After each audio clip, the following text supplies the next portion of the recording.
Hey, hello, happy Tuesday. We've got a special rerun for you here on the DT main feed today. In case you missed it, last weekend at San Diego Comic-Con, Marvel Studios head Kevin Feige did what, quite frankly, I never thought he was going to do, and officially announced that Ghost Rider is coming to the MCU. Now, if you are a longtime listener of this podcast, you, of course, know that I am a gigantic Ghost Rider fan, and this is a moment that I have been wanting literally since 2007's Ghost Rider starring Nic Cage. This one is not going to star Nic Cage. It's going to star Ryan Gosling, and Sean Levy is going to direct it. At least that's what they said.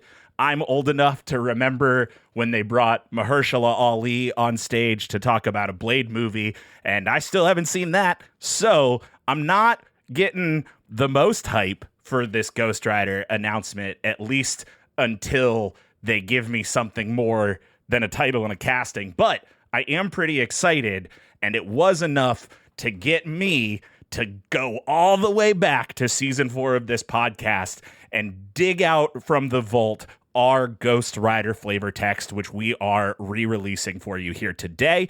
We released this episode 5 whole years ago, which is actually insane to me. It was in April of 2021, if you can believe that. Talks all about the history of Ghost Rider, the comic book character, yes, a little bit about the movie adaptations, but it talks about Jonny Blaze, Danny Ketch, Robbie Reyes, and we don't know which of those Ghost Riders the new Marvel movie is going to be about. So honestly, I think it's just a fun excuse to go back and listen to one of my favorite flavor texts that I got to put together, and also to hear about some of the most insane Ghost Riders that have ever been created by Marvel Comics. So that's what we've got here for you today. There is also a brand new episode of the podcast out on our Patreon, patreon.com/debatethiscast. It is the next episode of the Watch Along podcast that we have been doing. This one is all about 1998's Small Soldiers. So if you're into that sort of thing, you can go to our Patreon right now and you can listen to it. So you get a new episode and you get this old episode. That's 2 episodes in 1 week. Talk about value. Lastly, at the end of this week, we are going to be at the Southern Fried Gaming Expo in Atlanta, Georgia. So if you are listening to this when it comes out, so the last week of July 2026, you can come see us. We're going to be in Atlanta. Come hang out. We've got a live show Saturday night. It's going to be a lot of fun. You can probably play Commander with us if you're into that sort of thing. All of the details are at debatethiscast.com/live. And that is all I have for an intro. So without further ado, here is the season 4 intro of Debate This, as well as a 5-year-old flavor text about Ghost Rider. It's got Star Fox Dinosaur Planet problem. And I'll explain that. I've never wanted to have sex with a pot pie, but like, I'd have sex with that pot pie. We're all weak to stepping on nails. Let me preface this by saying I wrote a script. Daytona Beach is like 2 mild inconveniences from being a post-apocalyptic wasteland anyway. So many of my tabs say semen. Are you guys ready for this weird, horny adventure that we're all about to go on? You can't handcuff me for skanking. This motherfucker gaslights you. Diet Coke and Sorrow will be chapter 4. And against all odds, Kyle, we became those swirly weirdos. This whole podcast is a very negative mouthfeel. Hello and welcome to Debate This, the show where no one is right, but someone is definitely wrong. In this show, we take time out of our busy adult lives to talk about comic books, video games, and how, honestly, I don't have time for a joke here because we have 22 Ghost Riders to talk about. Dear God. Count them. 22 Ghost Riders, you guys. Oops, all Ghost Riders, baby. Matt, I only have the mental capacity for like 6 Ghost Riders, so you're going to have to tell me which ones are worth keeping. My Ghost Rider threshold is a baker's dozen. That's it. Well, before we started recording this episode, Kyle, you said you only had space for 4, so that number's going up. By the end of today, it might just be at 22. We'll see. He's gonna reverse Pawn Stars you up to a higher price. You didn't have to call out that I pre-planned that joke, Matt. That was supposed to sound organic. Oh boy! So for those of you who haven't heard, we have been taking commissions for our flavor text series over at patreon.com/debatethiscast. For the low, low price of $50, you can make us learn and then regurgitate whatever lore you want. Typically, this is something we all have a varied amount of interest in, but luckily for me, my great friend Connor, known in our Discord as Thunder Chicken, has gifted me with a great opportunity. Today's flavor text is not only about my favorite subject, but will also act as punishment for all the sins of the other nerds on this call. For I, Matt Cole, am about to go through the entire 70-plus year history of my favorite comic book character, the Ghost Rider. Ooh, baby. This is your favorite subject out of like all possible subjects? I mean, you can be mad, Kyle, but you still have to sit through the podcast. Your jokes mean nothing to me. Okay. My question was going to be, did you Venmo Connor $50? Is that what you did? You have to tell us if you did that. No, the honest thing is that Connor DM'd me one day and said, I'm going to commission a flavor text. I'm between Ghost Rider and something else. And I don't remember what the something else was. You blacked out when you read Ghost Rider. Yeah, exactly. And he was like, but I want you to pick which one. And I was like, well, let me tell you how much joy it would bring me to do a Ghost Rider flavor text. But you have to be the one to DM Andrew and tell Andrew you want a Ghost Rider flavor text. Because if I tell them you want a Ghost Rider flavor text, they won't believe me. Here in hell to accept their punishment today are Andrew, Phil Coulson Henderson, Nice. Todd, Max Parrish Thomas, and Kyle Red Hulk Harper. And I will give a free pass to anyone who can connect those three names. Have they all been Ghost Riders? Oh, they have been Ghost Rider for like a hot minute. Phil Coulson was Ghost Rider? Yeah, Phil man. Coulson was Ghost Rider. Why have you not watched Agents of S.H.I.E.L.D.? It's so good. It's true. I It is very refuse. good. After I followed through the Terrigen bomb going off and Phil Coulson getting his hand chopped off, and then I was like, I'm done with this. That's literally like the next episode. Like you have two stood more at the edge episodes of the to diving see. board and walked away. Yeah. Well, okay, context. That was right around the time that they were trying to launch Inhumans, and I equated the two in my brain because they were trying to interweave but them, season and I was 4, like, I cannot. Season 4 is the best season. I only watched enough of the Robbie Reyes episodes to see him transform enough times that it blew their whole budget and they stopped showing him transforming. They totally did do that. I do love these like comic book roles that are more of like mantles people get instead of like, I don't know, like who they are. Like the Phoenix.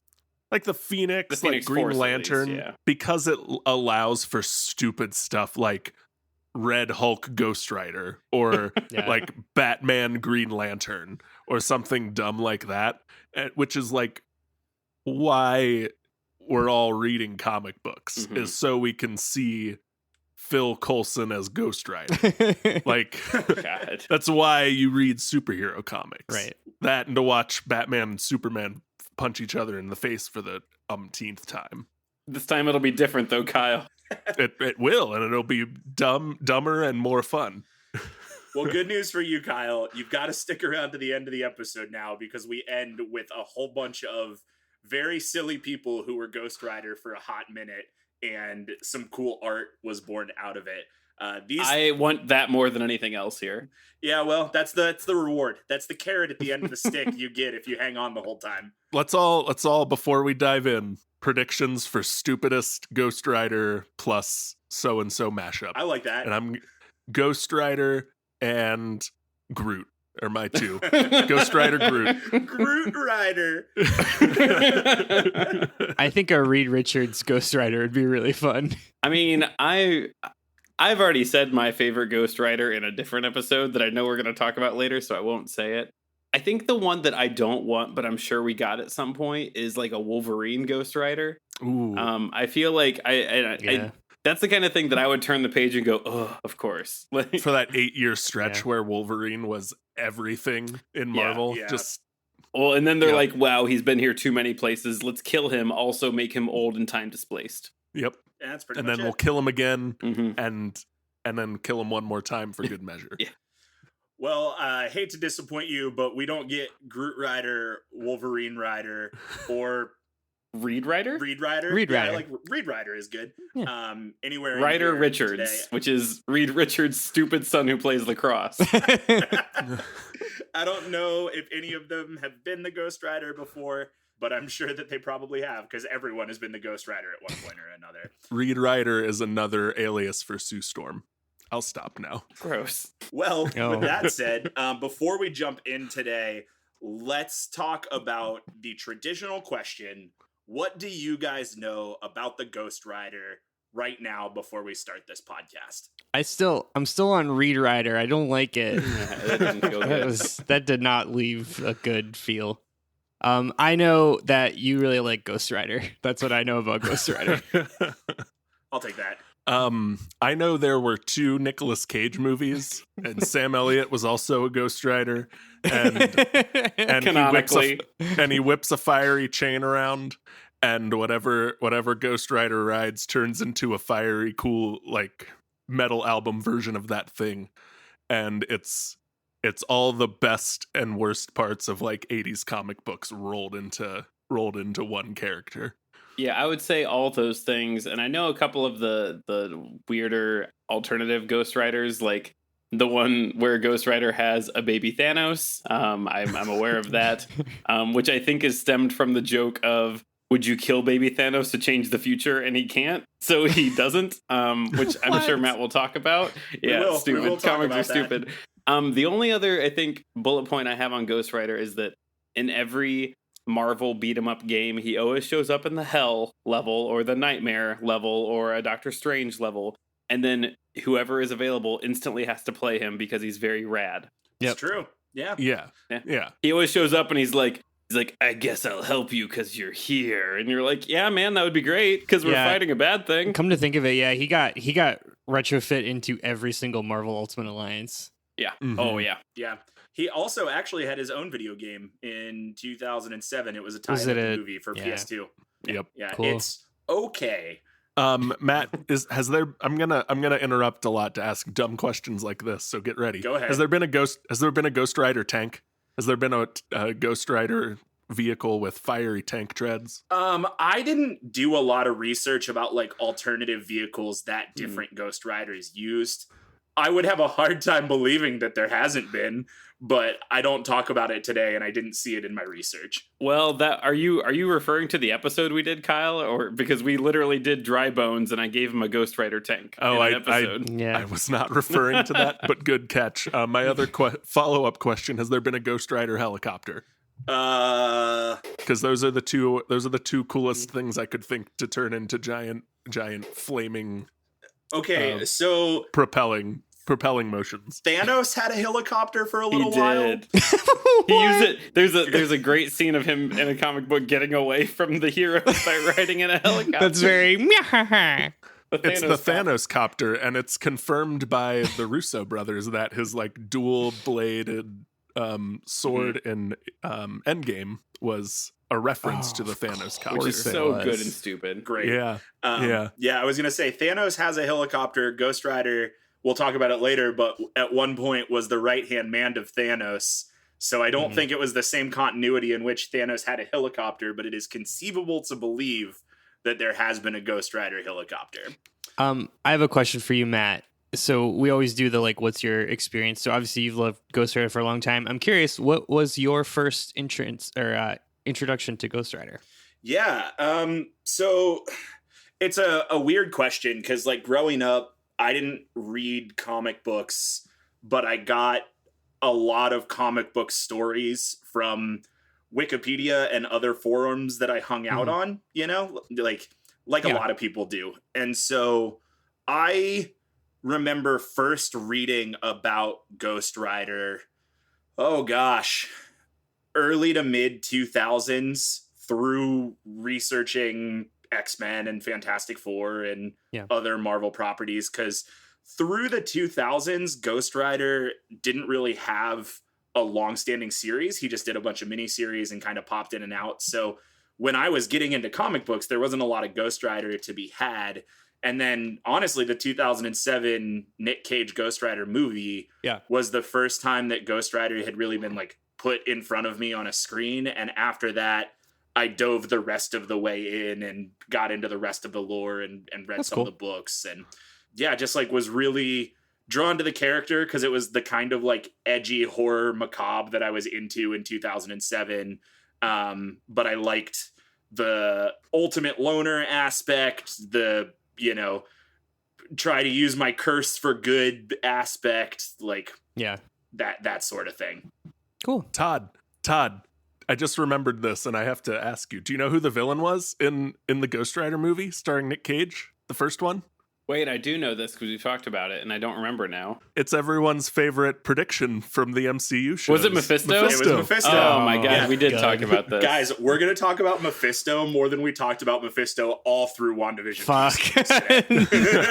I don't think I was ready for that. Listeners, please don't leave. Please. You literally cannot have Ghost Rider without Mephisto. So we're going to talk about Mephisto a bunch man. today. But I have one question for you guys before we get into this. Have any of y'all seen the 2007 Nic Cage Ghost Rider movie, the Ding. 2011 Nic Cage Ghost Rider movie, Yep. Ding. or the Agents of S.H.I.E.L.D., I think it was season 5 that had Ghost Rider in it? Ding. Like 1/10 of a ding on the last one. Oh, half ding. was that season 5? Am I misremembering that as season 4? To be honest, I don't totally remember. Doesn't matter. 4 or 5. I'll ding for that third one. Okay, cool. So through this flavor text, because those are the 3, well, I would say the 2. The 2011 Ghost Rider movie barely exists, but the 2007 Nic Cage movie and Agents of S.H.I.E.L.D. season 4 or 5 are the 2 probably most seen Ghost Rider versions outside of comic books. So I try to tie things back to those movies as touchstones. So, you know, if you're looking for supplemental material, feel free to like pull up an IMDb of those movies because I'll reference some actors.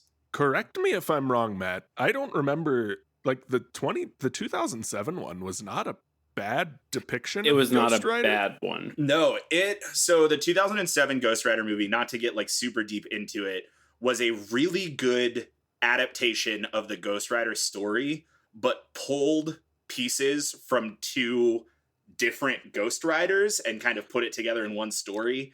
And that Which happened a lot at the time, yeah. right. And that was the biggest criticism. But the reality is that like that 2007 Ghost Rider was a big relaunch of Ghost Rider to fans, because at that point, the story of Ghost Rider had gotten so comic booky and convoluted that following one cohesive thread from origin to big bad fight was almost impossible. And so honestly, the 2007 movie is a really good telling of a Ghost Rider story following a pretty easy to follow arc that's relatively comic accurate. It was a big thing at the time that, like, Marvel especially, all the big superheroes were not the main named person in that role. So, like, in the comics, it was not Jonny Blaze or Robbie Reyes. It was someone else. And that happened across the board. So the movies would take stories that involved not Jonny Blaze, for example, and then put Jonny Blaze into it because that was like what people who read the comics 15 years prior knew.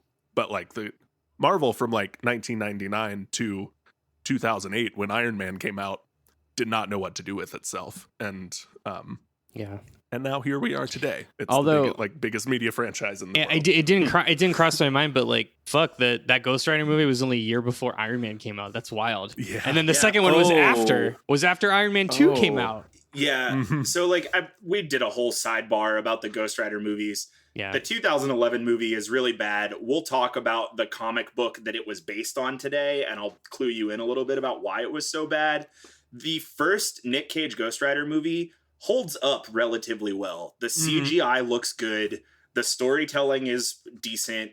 Nic Cage is not completely unhinged. Like, for a movie that came out a year before Iron Man, I would say it holds up decently well against Iron Man. I mean, it doesn't have Jon Favreau directing, so it's not the Robert Downey Jr. powerhouse, but it is not the worst of the pre-MCU Marvel movies by any means. I caught it on like FX or whatever station plays it all the time 2 or 3 years ago, and yeah, it holds up. It's solid story plot, good, flaming motorcycle that got done really well. And again, Sam Elliott rides like a flaming horse, and that's all you need in a Ghost Rider story for me. The only thing I want to add before you dump this hot Spirit of Vengeance on us, Matt, looking at the IMDb page, looks like part of the soundtrack, there was a song called Broken Spoke, and it was performed by Spiderbait, which is that band that did the cover of Black Betty, right?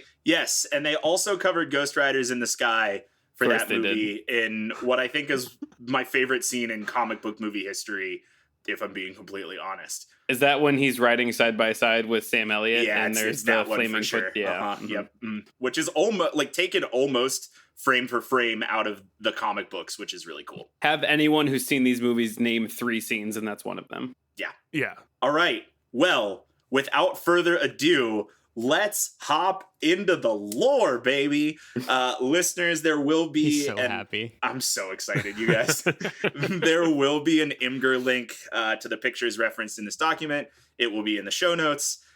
These poor nerds have a Google Doc because I didn't have time to put an Imgur link together for them. So if you hear me say Google Doc, what I mean is Imgur.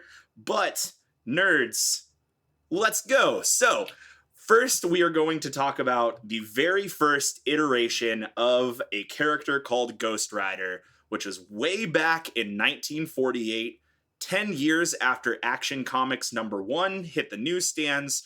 Readers met the very first Ghost Rider in Tim Holt #11, a Western frontier comic released by Magazine Enterprises. And you can see this Ghost Rider in picture #1. He is a cowboy-ass cowboy. Yep. And a ghost-ass rider. He's going to try to get me to smoke a cigarette right now and tell me it's cool. Yeah, so this was the late 40s, early 50s. Western frontier media was huge in America, and this story is no different. It was created by Ray Crank and Dick Ayers. Dick Ayers is super influential throughout Marvel history. Wrote for Fantastic Four, Tales of Suspense, which turned into Captain America, Tales to Astonish, which became Incredible Hulk, Ant-Man, Sergeant Fury and his Howling Commandos. Like, Dick Ayers is a big name in Marvel history. And correct me if I'm wrong, this predates most of the like Spider-Man and Fantastic Four and the like, right? Yes, this Marvel This did not predates. exist. Say predates Marvel. Yeah. So this is DC is the only name from this era of comics that is around still today. So the character Rex Fury was known as the Calico Kid. He was a Western costume cowboy hero who and I feel bad saying this, but I'm going to say it. This was 1948. On his black horse, Ebony, with his quote-unquote Chinese boy helper sing-song. Oh.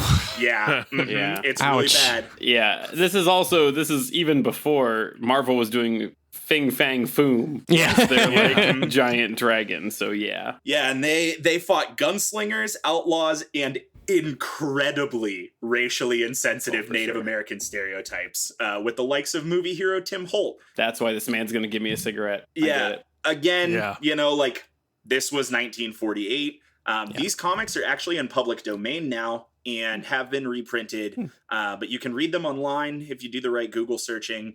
I did read Tim Holt #11. It's cool. It's fun. It's super racist. So if you're going to read it, just be ready because it's super racist. The only thing I think that could drive this home as being like the most product of his time is if you tell me there was an entire arc where he like busts up a union or something. I was going to say, yeah, it sounds very much like those old Bugs Bunny cartoons.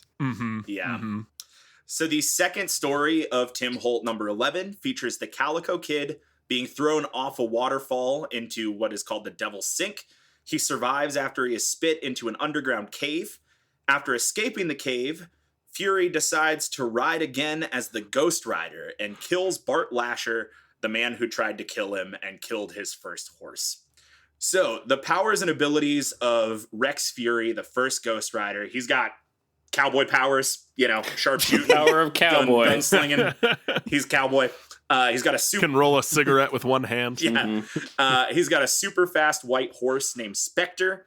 He glows in the dark by wearing white clothes covered in phosphorus. He makes his head and hands float with the black side of his cape. Basically, one side of his cape is phosphorus, one side of it's just black, and he only appears at night, so he can make it look like he's a floating head, because that's cool. Sure. He also has a black bullwhip, so he can yoink people magically, because again, it's nighttime, and you can't see black things in the nighttime in 1948. So there you go. So he doesn't even have powers. He's just an illusionist. Well, he's got cowboy powers. Cowboy powers, Kyle. Yeah. Yep, he's got cowboy powers, and he is an illusionist cowboy.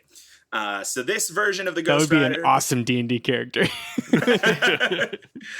he was inspired by the Headless Horseman from the Legend of Sleepy Hollow It tracks. and the Vaughn Monroe record Ghost Riders in the Sky. So in 1952, Ayers began freelancing at Atlas Comics and was there through its transition to Marvel Comics. Ayers began working with Jack Kirby at Atlas and became Kirby's second inker at Marvel. Like many horror characters, Ghost Rider was abandoned by Magazine Enterprises after the founding of the Comics Code Authority in 1954, but after the trademark to the character's name and motif lapsed, Marvel Comics called up Ayers to launch their new horror-free version of Ghost Rider. We talk indirectly so much about the Comics Code Authority that, like, eventually we're going to do a sidebar on the Comics Code Authority. I think we have to. I mean, it's one of the most shaping things in comics. Like, so much of that era of comics, even things like Batman's no killing code and stuff, all is because the government felt the need to step in A bunch of white and men regulate comic books. A bunch of white men were like, these comic books are ruining our children's lives, not our actual bad parenting. Couldn't be that. It's because a lot of the authors were Jewish too. It's a big yeah. Because these characters in tights are going to change things. No. Well, yep. So with that story, save for another flavor text, let's move on to Carter Slade. So this is Marvel's first Ghost Rider. It's in 1967. This is picture number 2. Seen this guy before. Seen this one. Yeah. So this debuted in Ghost Rider number 1 and is technically the first appearance of Marvel's Ghost Rider. But the character was renamed to the Phantom Rider in 1970.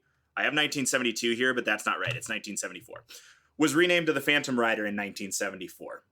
Carter Slade is the only Phantom Rider to be called Ghost Rider, but a reprint canonically called Slade the Phantom Rider.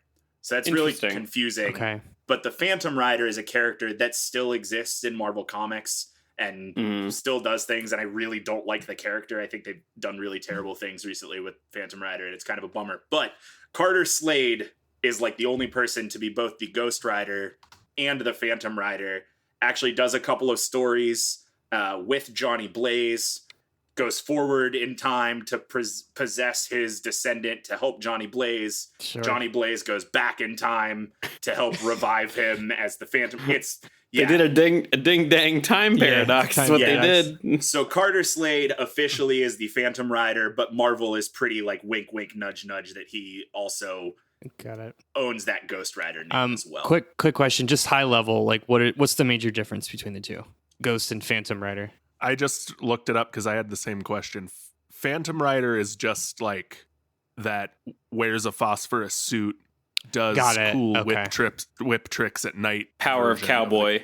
Power of Cowboy's character. Okay. So that they could tell cool cowboy stories still, but not use the Ghost Rider name. Cool. Basically. So who Carter Slade is as Ghost Rider continues on as Phantom Rider through Marvel Comics. He's got a nearly identical costume to the Ghost Rider from Magazine Enterprises, but they added a full face mask. He was given the outfit and his horse by a Native American medicine man named Flaming Star. That's not great. Yeah, nope. It doesn't get better.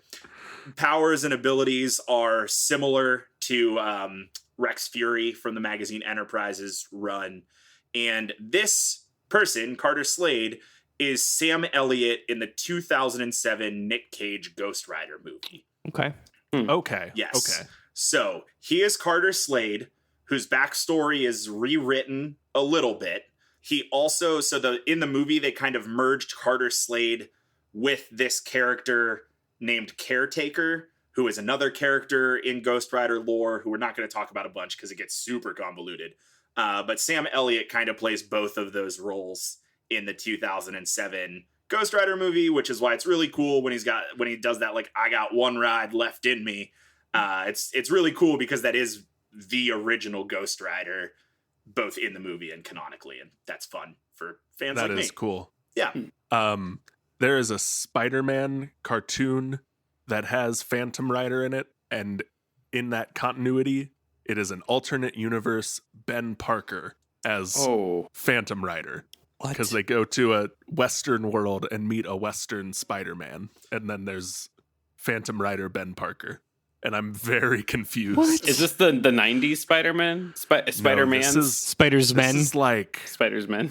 Like late 2000s, early 2010s. Because I've been trying to pick out which weird Disney Plus cartoon that I want to watch will be worth my time, and it was almost... I didn't realize the old This is not important. The old Spider-Man run from the 90s is literally like, you're dropped right in, here we go. Like, it doesn't really mess around at all. Yeah. They all are. All of those Spider-Man cartoons just kind of like, you know it. His uncle died, and he got bit by a radioactive spider. You don't need to see the parents of Batman die on this. You got it. You know. You start with the deep cuts too. That I started watching the 90s one. It's honestly holds up. Like, I thoroughly enjoyed it. All right, I'm convinced. Sorry, Matt. This is your time. All right, so moving on from Carter Slade and the Phantom Rider, in 1972, Marvel decided to take the moniker of Ghost Rider in a different direction. So the Western character was renamed first to Knight Rider, which was, a nickname for the KKK. Yeah. Then they switched it to Phantom Rider in 1974. Meanwhile, writer Gary Friedrich, editor-in-chief Roy Thomas, and artist Mike Plug dreamt up a possible Daredevil villain called Stuntmaster, who was workshopped into a flaming skull-headed motorcyclist. This character would become the new iteration of Ghost Rider. Stuntmaster is like right up there with Stiltman. It sucks. I'm surprised. Yeah, Stuntmaster seems like the perfect, like, low-grade villain that should be worked into every, like, video game, like comic book video. Oh yeah, Real like paste you mean pop like energy. like arcade is? Yes. Yeah, like Shocker is, or like, like just an early villain, and they do cool flips, and it's a super annoying boss fight because they're impossible to hit because they're doing stunts all the time. Like, perfect early. I think Kyle just wants to talk about Spider-Man, guys. Maybe. Stuntmaster started as basically Evel Knievel. Like, I don't know what else to call him except they're like, hey, can we put Evel Knievel in this comic? And there is a huge debate betwixt those three guys about who actually created Ghost Rider, and specifically whose idea it was for the flaming skull head. And I believe that it's Gary Friedrich, who is like currently threatening to sue the other two and Marvel for claiming that he did not come up with the flaming head idea. It doesn't matter, but whatever. I love that that's 50 years ago. Yeah. Mm-hmm. You know what? There was an Evel Knievel comic, and I wouldn't be surprised if Stuntmaster was made just to, like, compete with Evel Knievel. Yeah. Because that tracks. That was a thing. So that brings us to 1972 and the introduction of Jonny Blaze, who is your Ghost Rider through 1983. It's the Ghost Rider you know. He's picture number 3 in the documents. And when I say he's the Ghost Rider you know, Jonny Blaze is the name of the character that Nic Cage plays in the 2007 Ghost Rider movie, although that Jonny Blaze is much more similar to Danny Ketch, who we will talk about next. But in Marvel Spotlight's number 5 in 1972, Jonny Blaze's Ghost Rider was revealed and debuted, and after a short run in Marvel Spotlights, received a self-titled series, Ghost Rider Volume 2, in 1973. Now, Jonny Blaze is the Ghost Rider with the most lore because he has been around the longest, and thus his story is impossibly convoluted. and I am not going to try and thread the needle and take you through all of Jonny Blaze's story from 1972 to now, because it will be longer than the FNAF flavor text and harder to follow. So that's not what we're going to do today. Perfect. Basically, from here going forward, what we're going to do is basic backstory, powers and abilities, and a couple of major story arcs of the major Ghost Riders in the Marvel continuity. So, jumping in on Jonny Blaze, here's that backstory for you. He is the son of Barton Blaze and Naomi Cale, who starred in a Quentin Carnival stunt show with Craig Crash Simpson. Mom walks out, takes Johnny's brother and sister with her. That last line was from a retcon and got added later. Barton Blaze dies in a stunt, and Jonny is adopted by Crash Simpson and his wife Mona.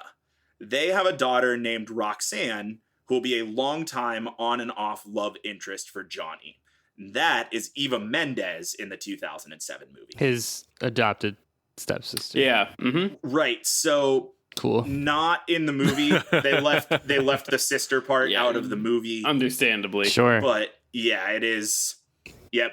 I think the line from Wikipedia was, their relationship moves past familial. And I was like, wow, what a terrible way to say that. I don't like that at all. Nah, I Neat. didn't want that. Yeah. So Jonny Blaze joined the Crash family, or the Simpson family, and joined the Crash Simpson Stunt Cycle Extravaganza Traveling Stunt Show. Because That's got some...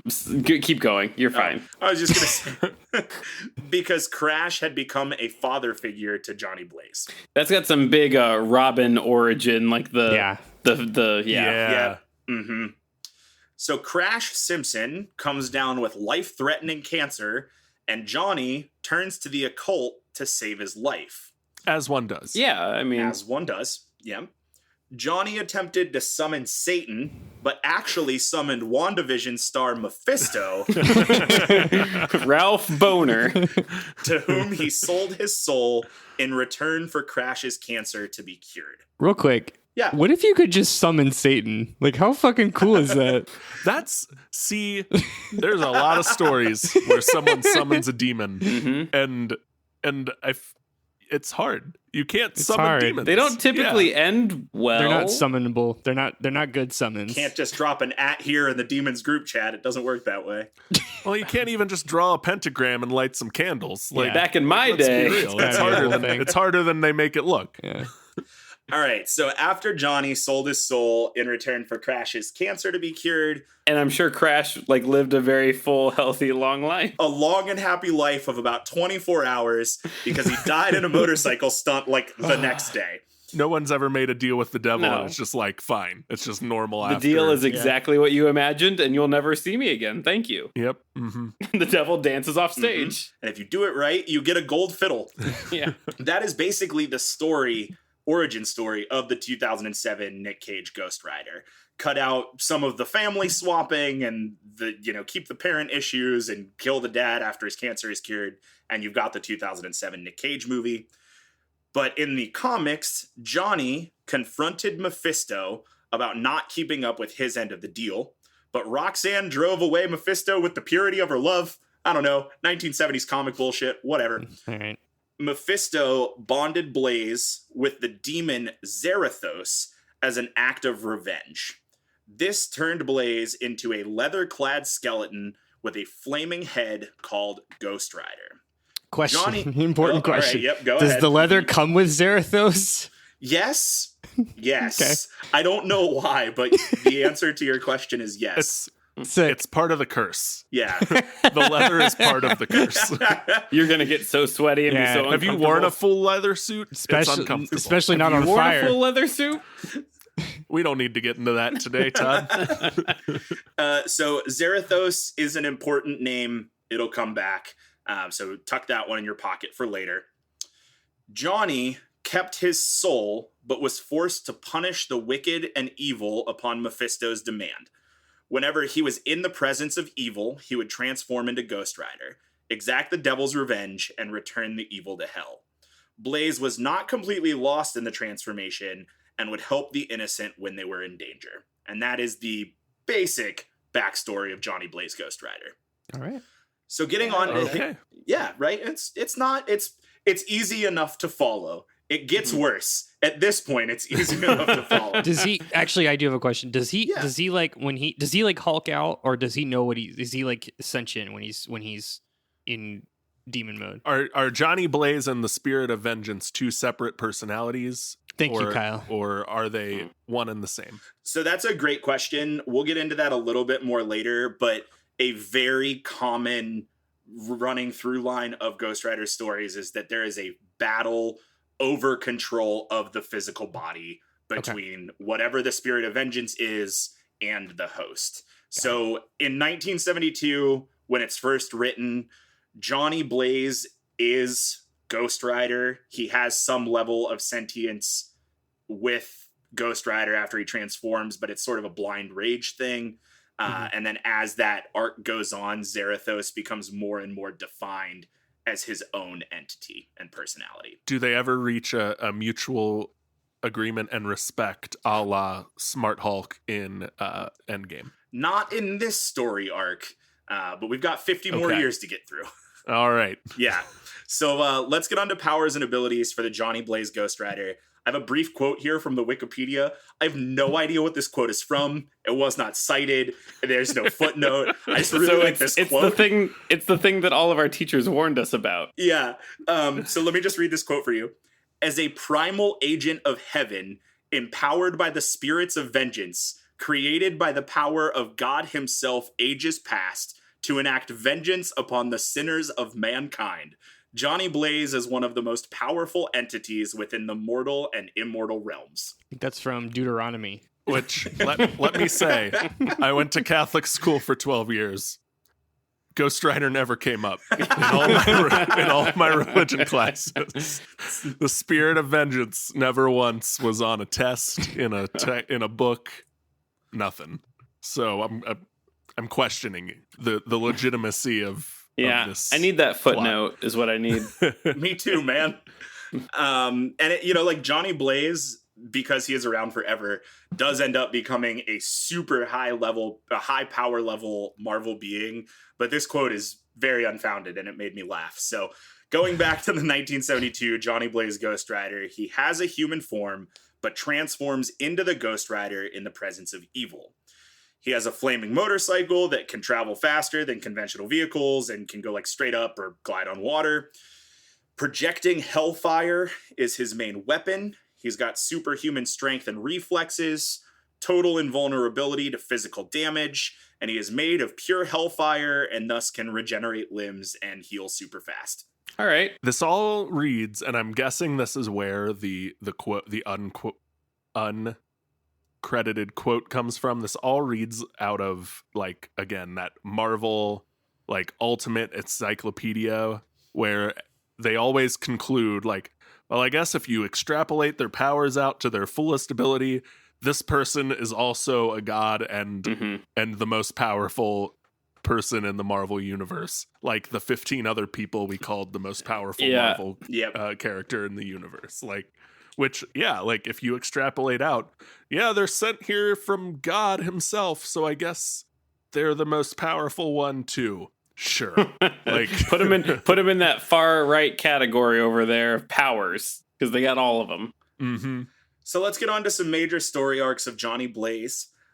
When his series first started, he was partners with Son of Satan Damon Hellstrom on and off for like a while to fight actual Satan and stuff. Sorry, Satan and Mephisto are two separate entities. Satan and Mephisto are two separate entities. Okay. Unfortunately. That is unfortunate. Yeah.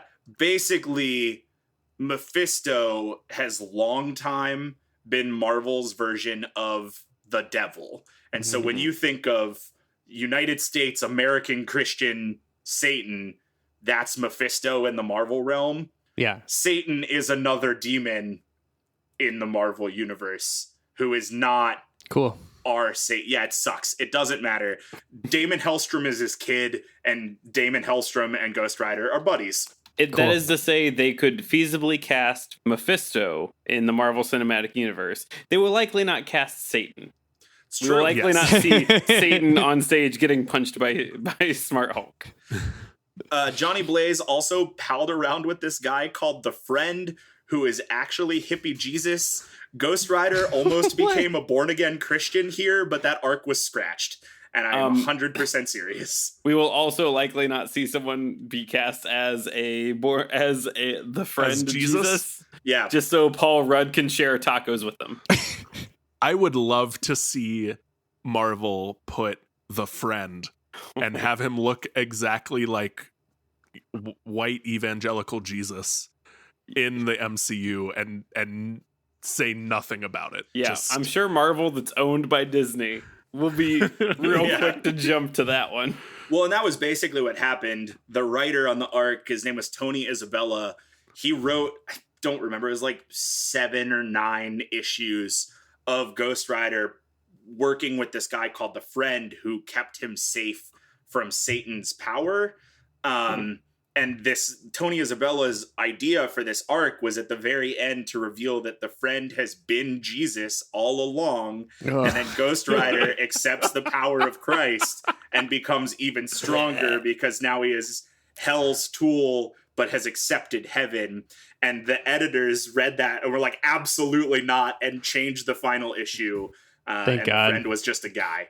And that strikes me as like, you know, if you're reading this and you're not religious, you read that thread and you're like, I don't want this. If you're reading that and you are very religious, also, you probably don't want this. Like, no one is happy except for this one writer who's like, I got it. Nobody that isn't Kirk Cameron doesn't like that. Yeah, Kirk Cameron. I was going to say, a lot of people in my youth group would have eaten that up. Would have just been like, oh, we love Ghost Rider because he accepts Jesus into his heart and wears a cape, is a superhero, etc., etc. Like, I think for some people it's the best of both worlds.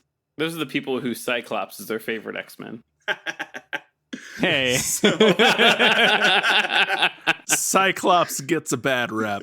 Justice for Cyclops 2021, but sorry, Matt, keep going. That's not this podcast. So moving on, for a while, Jonny Blaze was a movie stuntman as a day job.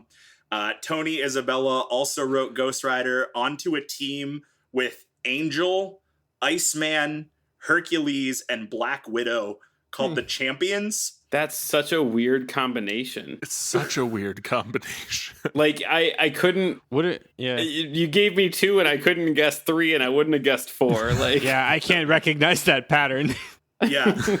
So these books were bad and only made it 17 issues, although they fought Godzilla once, and that's pretty cool. But Ghost Rider wasn't there in that issue. If you gave me the 5 people on the Champions and then asked me to guess a villain they fought once and gave me 20 guesses, I would not have guessed Godzilla in 50 of them. Current 2021 movie star Godzilla. Highest grossing movie since the pandemic started. Godzilla and King Kong. Go on. So after a couple years with the Champions, which actually, okay, I gotta go on this diatribe for a second. Everybody, the whole complaint about the Champions was like, what the fuck are these 5 people doing together? Yeah, like, how did they all miss 5 different flights? And somehow it was like, you 5, we need you. And so in I don't remember, 2011, maybe, in some X-Men comic, Angel is doing like a TV interview and they ask him about the Champions, and he's like, hey, you shouldn't judge us on like how long we were together. You should judge us by all the people we saved and all the good we did. And the Champions was a good thing. And that's the last thing that has been said about the Champions. I love it, and I would have only loved it more if like Marvel called up the stats of the people they saved, and it's like, actually, the Champions got 20 people killed or something. Like, or if they would have been like, would you like to go any deeper on the Champions? And Angel would have said, I would not, thank you. Please, next question. I was gonna say, it's just a pet peeve of mine when comic books feel the need to bring back these old call-outs of a group that had 17 issues in its run, when it's just as easy to ignore it altogether. Forget it ever happened. No one was asking for Marvel to retcon where the Champions went. Just forget it happened and leave it dead, because that's horrible. Those 5 people in a group together, Of course it failed after 17 issues. That's garbage. Yeah, it's super bad. No, that's a pretty funny movie from 2007, written by Seth Rogen. All right, kudos. Well played. So after a couple of years with the Champions, Ghost Rider met Morbius the Living Vampire, Man-Thing, and Werewolf by Night. This feels a bit better. This hijinks ensued. I don't know. I see the through line there. Yeah. Ghost Rider just had to go through a phase to find himself, and then he kind of got it figured out. So here is the end of the Ghost Rider Jonny Blaze arc up around 1983. Zarathos and Johnny have both been growing stronger and stronger and come to battle for Johnny's physical body. In the finale of this run, longtime Ghost Rider villain Centurius shows up after Zarathos and Jonny Blaze have been fighting and traps Blaze's soul in Centurius's soul crystal. Zarathos uses all of its energy to free Blaze and traps itself in the crystal with Centurius to finish him off. And that frees Johnny from the curse of being the Ghost Rider. Interesting. So that is the end of the first major Ghost Rider arc as far as Ghost Rider, a flaming skull on a motorcycle. Cool. Oh, Centurius is horrifying to look at. Yeah. A lot of the early villains from the Ghost Rider story were after they got the go-ahead to go back to horror, they went straight back to horror. Yeah, tough to look at. Yeah. So, after Jonny Blaze was separated from Zarathos, Ghost Rider as a character disappeared for a little while, but the spirit of vengeance was reintroduced in 1990. This new Ghost Rider leaned into the 90s comic style and solidified the modern power set of the character. If you know Ghost Rider from any of the 90s cartoons, this is the Ghost Rider that you know. Is this the one with the fire chain whip? Yes, this is the first Ghost Rider with a chain whip. That's all I care about. Right? The fire chain whip is my favorite part about Ghost Rider. Yeah, easy. So, give me the flaming skull, the motorcycle with flame tires, and the whip and the chain whip, and that's Ghost Rider to me. I don't care what his name is or who he's fighting. I need those three things, and that's Ghost Rider, baby. Yeah, I mean, honestly, you take those three things, you add in the penance stare, and that's pretty much it. Like, that's the whole character. I don't need the penance stare because it's too much like the Care Bear stare, but made for edgy teens. It's kind of the opposite of the Care Bear stare. I think. Nope, it's the same thing. Now I'm just imagining Ghost Rider projecting the penance stare out of his belly. Oh gosh! So picture number 4 in the document is Danny Ketch's Ghost Rider. This is his premiere. Ghost Rider Volume 3, number 1. Again, picture number 4 in the document. It was released in 1990, and he maintained his self-titled issues through number 93 in 1998. Danny Ketch's the writer, not the writer. Correct. Okay. Yes. Danny Ketch's lore is a little bit more straightforward than Jonny Blaze's, but does feature like a retcon or two that make it kind of hard to follow. So, Danny Ketch's basic backstory. He was born in Brooklyn. He has a sister named Barbara. They were out riding around Brooklyn one day and were attacked by gangsters, and Barbara was severely injured by a villain named Deathwatch, who looks sort of like Brack from Space Ghost Coast to Coast, but is a demon. What? I did not put that picture in the document, so go ahead and Google Marvel Deathwatch, and you will see that he looks a little bit like Brack from Space Ghost. Here for listeners, never said this live before, here for all Brack content. He definitely does. Yeah, looks a little bit like Brack. I saw the name Deathwatch, and I was like, who's Deathwatch? And I clicked on his Wikipedia page. I was like, oh, looks kind of like Brack. So we're all aware that Space Ghost Coast to Coast is not the first iteration.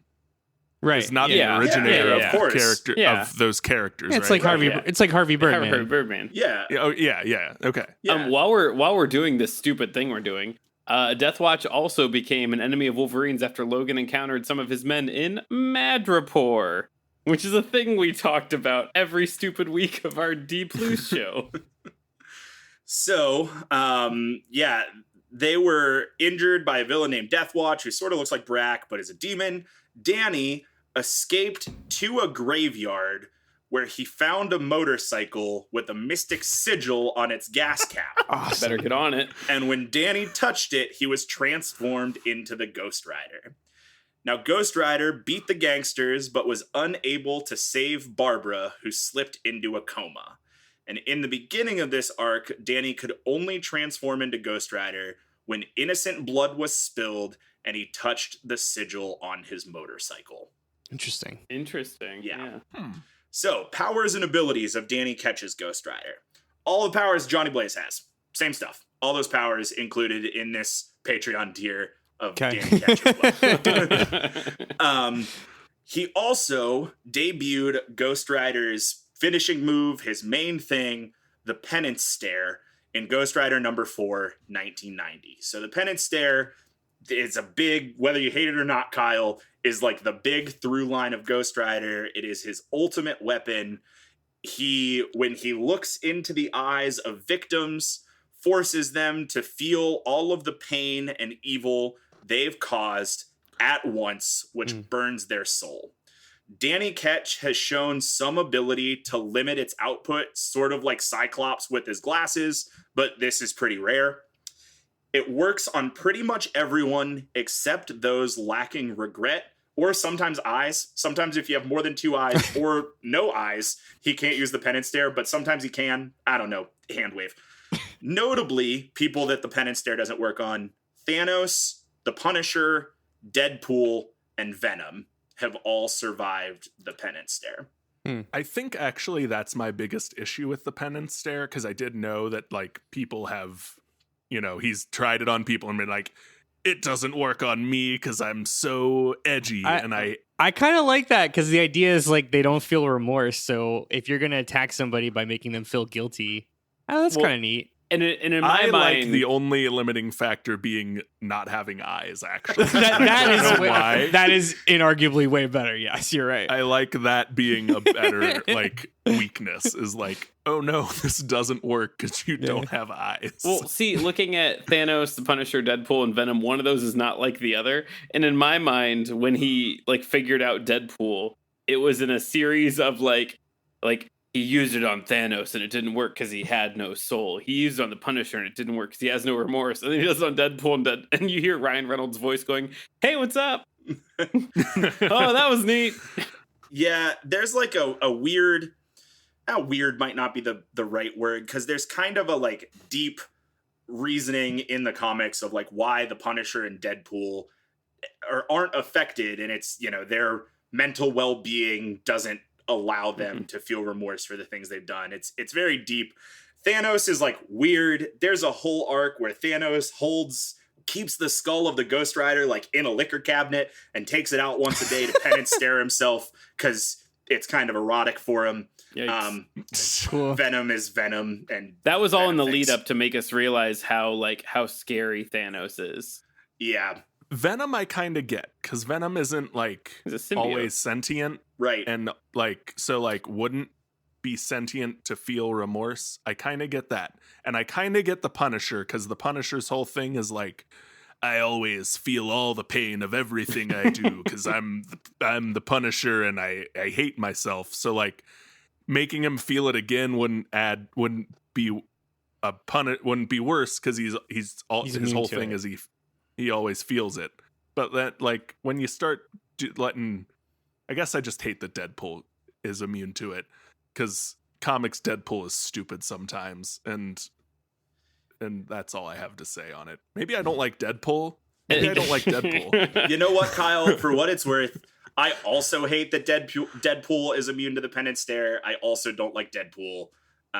He's one of my least favorite comic book characters, so I very much level with you on that being stupid. The Ryan Reynolds movies are fun, but maybe I hate Deadpool. Yeah. Well, and the other thing about Venom too is, depending on when he was Penance Stared, they've done so much weird retcon with the Venom symbiote, from where it started as a fun Spider-Man costume to now Null, the person who is destroying the entire Marvel universe and was just recently somewhat stopped by the mighty Thor. like Jane Foster's Valkyrie. Like they've done so much shit with that who even knows the rules on symbiotes anymore? They retconned the emblem on his chest to be like, oh no, that's not a spider, that's a dragon.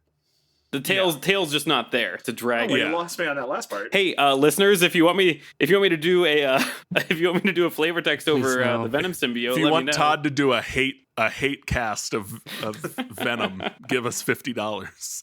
So to wrap up the penance stare, it renders victims either completely catatonic or totally incinerates them in hellfire.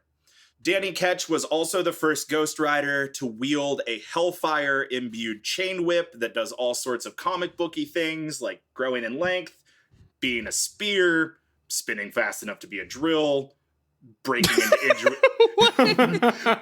into individual pieces and being thrown like shurikens. Stupid. Yeah. Chain whip. All right. The hellfire chain whip being like a sonic screwdriver type weapon is amazing. Sure. Yeah. It does whatever we need it to and to advance the plot fine. along. Sure. Why not? Approved. Danny Ketch's bike is also notable for having a battering ram head and is more futuristic than Jonny Blaze's. He also seems to have more like hellfire bending abilities than Jonny Blaze, but it's kind of wishy-washy. I love the phrase hellfire bending. Me too. I also, if Marvel hadn't used the name Danny Blaze or Danny Ketch, I'm sorry, in 1990 when they did, Danny Ketch totally would have been their like Pokemon ripoff character. So let's get into a couple major story arcs of Danny Ketch. So his sister Barbara is eventually killed by Blackout, making Blackout and Ghost Rider mortal enemies. Blackout comes back a lot. We're not going to talk about him a ton today. He's a really interesting villain. He was Johnny Whitworth in the 2011 Ghost Rider Spirit of Vengeance movie. No disrespect to Johnny Whitworth. His scenes are arguably some of the worst in the movie. Nice. That movie sucks. Don't watch it. Danny Ketch is kidnapped by Jonny Blaze, who has just been like doing stuff for a while. Blaze believes Ketch to be the new host of Zarathos, but is convinced that he is not Zarathos, and they become friends. And then they team up to form the Spirits of Vengeance, a team consisting of Danny Ketch, Ghost Rider, and Jonny Blaze, not Ghost Rider, but riding a Hellfire bike with a Hellfire shotgun. I just love that Johnny Blaze could have gotten out of the game. He could have just like went home and done the whole Hawkeye, get a farm. Yeah, but then they said if you do this, you get a shotgun that shoots Hellfire. Fair. And I was like, yeah, okay, I'm in. Yeah. Like that's amazing. I want the Hellfire shotgun in everything. Yeah. I want Matt to keep going because I see what his notes say next.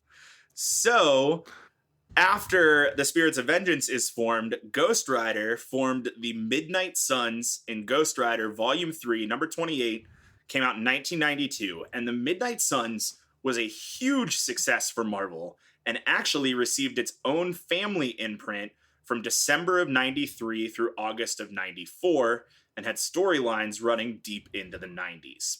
So if you're unfamiliar with family imprints, basically what that means is that every individual character who was part of the Midnight Suns, when they had their own books, whether it was a direct tie into Midnight Suns or not, had a Midnight Suns imprint on the cover. Nice. Okay. And some people call the Midnight Suns the first official family imprint in Marvel Comics, but that's kind of disputed, and I don't go into it much. Notable OG members of the Midnight Suns include Danny Ketch, Jonny Blaze, Blade, Morbius the Living Vampire, and Doctor Strange. Okay. Can we all agree that we want this in the Marvel Cinematic Universe? I know Matt does, but yeah. I want this movie. This is the only way that I'm going to enjoy seeing Morbius on the big screen. And if it's not Jared Leto. Both those things. I just want to say people arguing over whether or not like Midnight Suns was the first like family imprint series is super a 90s like comic nerd. Can I ask a dumb question? Happened. What does that mean, family imprint? So like I said, basically any comic that comes out with any of the characters in the Midnight Suns gets a Midnight Suns logo on the front cover. Oh, gotcha. Yeah, gotcha. yeah, like So it's part of the a part of. family. Got it. So like the argument would be like if there had been I don't know if there was like a Johnny Storm solo comic that would have gotten a Fantastic Four family. Didn't X-Men? Fantastic. X-Men didn't do. They don't count X-Men like that because weren't they doing like the side missions in the 70s? That's exactly doesn't matter. why this It doesn't matter. argument exists. Yeah, this is sure. stupid. Yeah. Move on. X-Men and Avengers are the Yeah. two big arguments, and like I don't know what the counter against the Avengers is. I think the counter against the X-Men is that none of the mutants are solo character enough to not just be X-Men comics. I don't know. It's 90s comic book nerd bullshit. It does not Yep. matter. That's exactly let's move on. exactly why the argument exists. Yeah. One last fun note about the Midnight Suns. I think in 2016, the writer of Moon Knight suggested that he would be interested in relaunching the Midnight Suns. And the existence of the Midnight Suns was honestly the reason that I was the most disappointed that we didn't get Mephisto in WandaVision. Because like I said, you can't have Ghost Rider without Mephisto. You can't have the Midnight Suns without Ghost Rider. And I desperately want the Midnight Suns. Anyway, other important storylines. They're playing the long game, Matt. We'll get there. Yeah. Disney's gonna need content till the end of time. Yeah. You'll get Midnight Suns eventually. This is mostly just me weeping over the canceled Ghost Rider show that was supposed to come to Hulu in 2020. Anyway, Danny Ketch was killed by Blade while Blade was possessed by the Darkhold, but he was resurrected. Remember that thing? Yep. Danny Ketch, Ghost Rider, beat up Galactus in the 1995 Fantastic Four cartoon. Oh. He also kicked Hulk over a building in the 1996 Incredible Hulk cartoon. Great. Amazing. Yep. That's such a 1996 cartoon thing. Like, kicked him over a building. Do you think, I Matt, love it. do you think that the popularity of Spawn around this time helped Ghost Rider or vice versa? Because I know that I vaguely remember them both being in the limelight in similar points. Yeah, I mean, it's a really similar character. Any, like, Hellspawn character, I think, just sort of spurred the alt-edge madness that drove these characters. You know, like this, it's a very fringy comic book character. You know, like Ghost Rider is not your friendly neighborhood Spider-Man. And so any comic book property that doesn't fit into that friendly neighborhood superhero mold bred a group of fans who would be into other things like Spawn and Blade and Man-Thing and so on and so forth. So, moving on, more plot lines with Danny Ketch. He was killed by Zarathos, which, again, remember, is the original Ghost Rider demon. Yep. But Danny Ketch was again resurrected. Now, because it's comics and only Ben Parker and the Wayne parents stay dead in comics. Yeah. Apparently not. He was also Ghost Rider. Ben Parker was Ghost Rider. That was a thing. And Bruce Wayne's dad is a Batman that murders people in Flashpoint. Yes, so you're not wrong. Those have both been proven incorrect since that statement. Go ahead, was Matt. first made. Sorry. Yes. So let me just warn you right now. This is where the story gets really convoluted. This was added near the end of the arc, and it changed a lot of things, and they tied up a lot of the ends, so it feels okay. But the more questions you ask, the worse it gets. Just putting that out there now. So, turns out, I'd love to hear that. Danny Ketch and his sister were actually the long-lost siblings of Jonny Blaze, who his mother took with her when she abandoned Johnny and his father. That sucks. Their family is the inheritor of a mystic curse related to the spirits of vengeance, and this gets more complicated and more convoluted. Whoever came up with that should have been fired on the spot. That's horrible. Yeah, that's I don't hate it.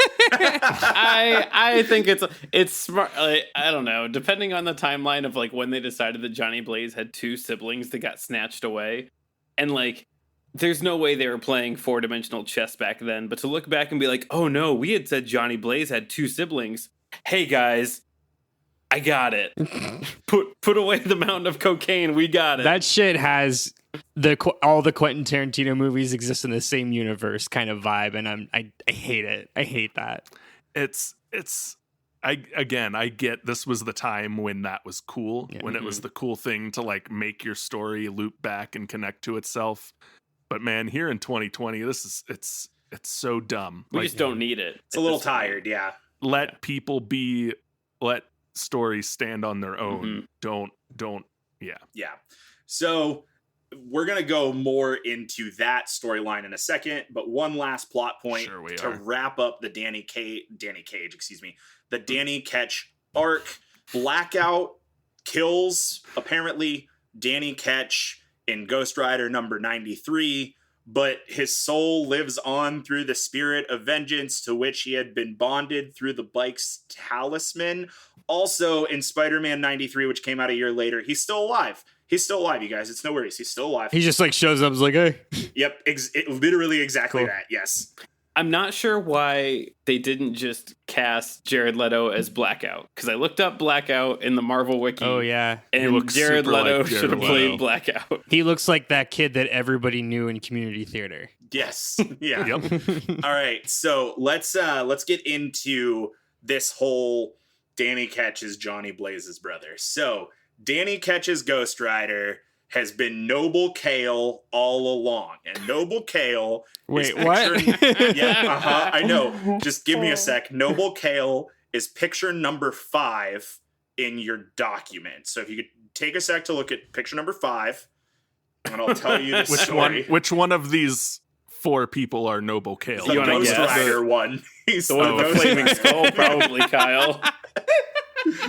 Not the man in the pilgrim hat with the no, the cross and the goatee. No, that's his father, actually. That's Pastor Kale. Wilted Kale. So, here is the Ocarina of Time Majora's Mask split in the story. Through all of the Ghost Rider Volume 3 Danny Ketch arc, people keep accusing Danny Ketch's Ghost Rider of being Zarathos, but the Ghost Rider continues to deny that he is Zarathos. Hey, you're Zarathos. No, I'm not. Yeah. Because Zarathos is still trapped inside of a soul crystal. Exactly. Exactly, yes. Andrew. Got it. So, we find out at the very end of the arc that Danny is actually bonded with the soul of Noble Kale, who is the, hard quotes on first, but the first Ghost Rider. So time for a brief history on where the powers of Ghost Rider come from.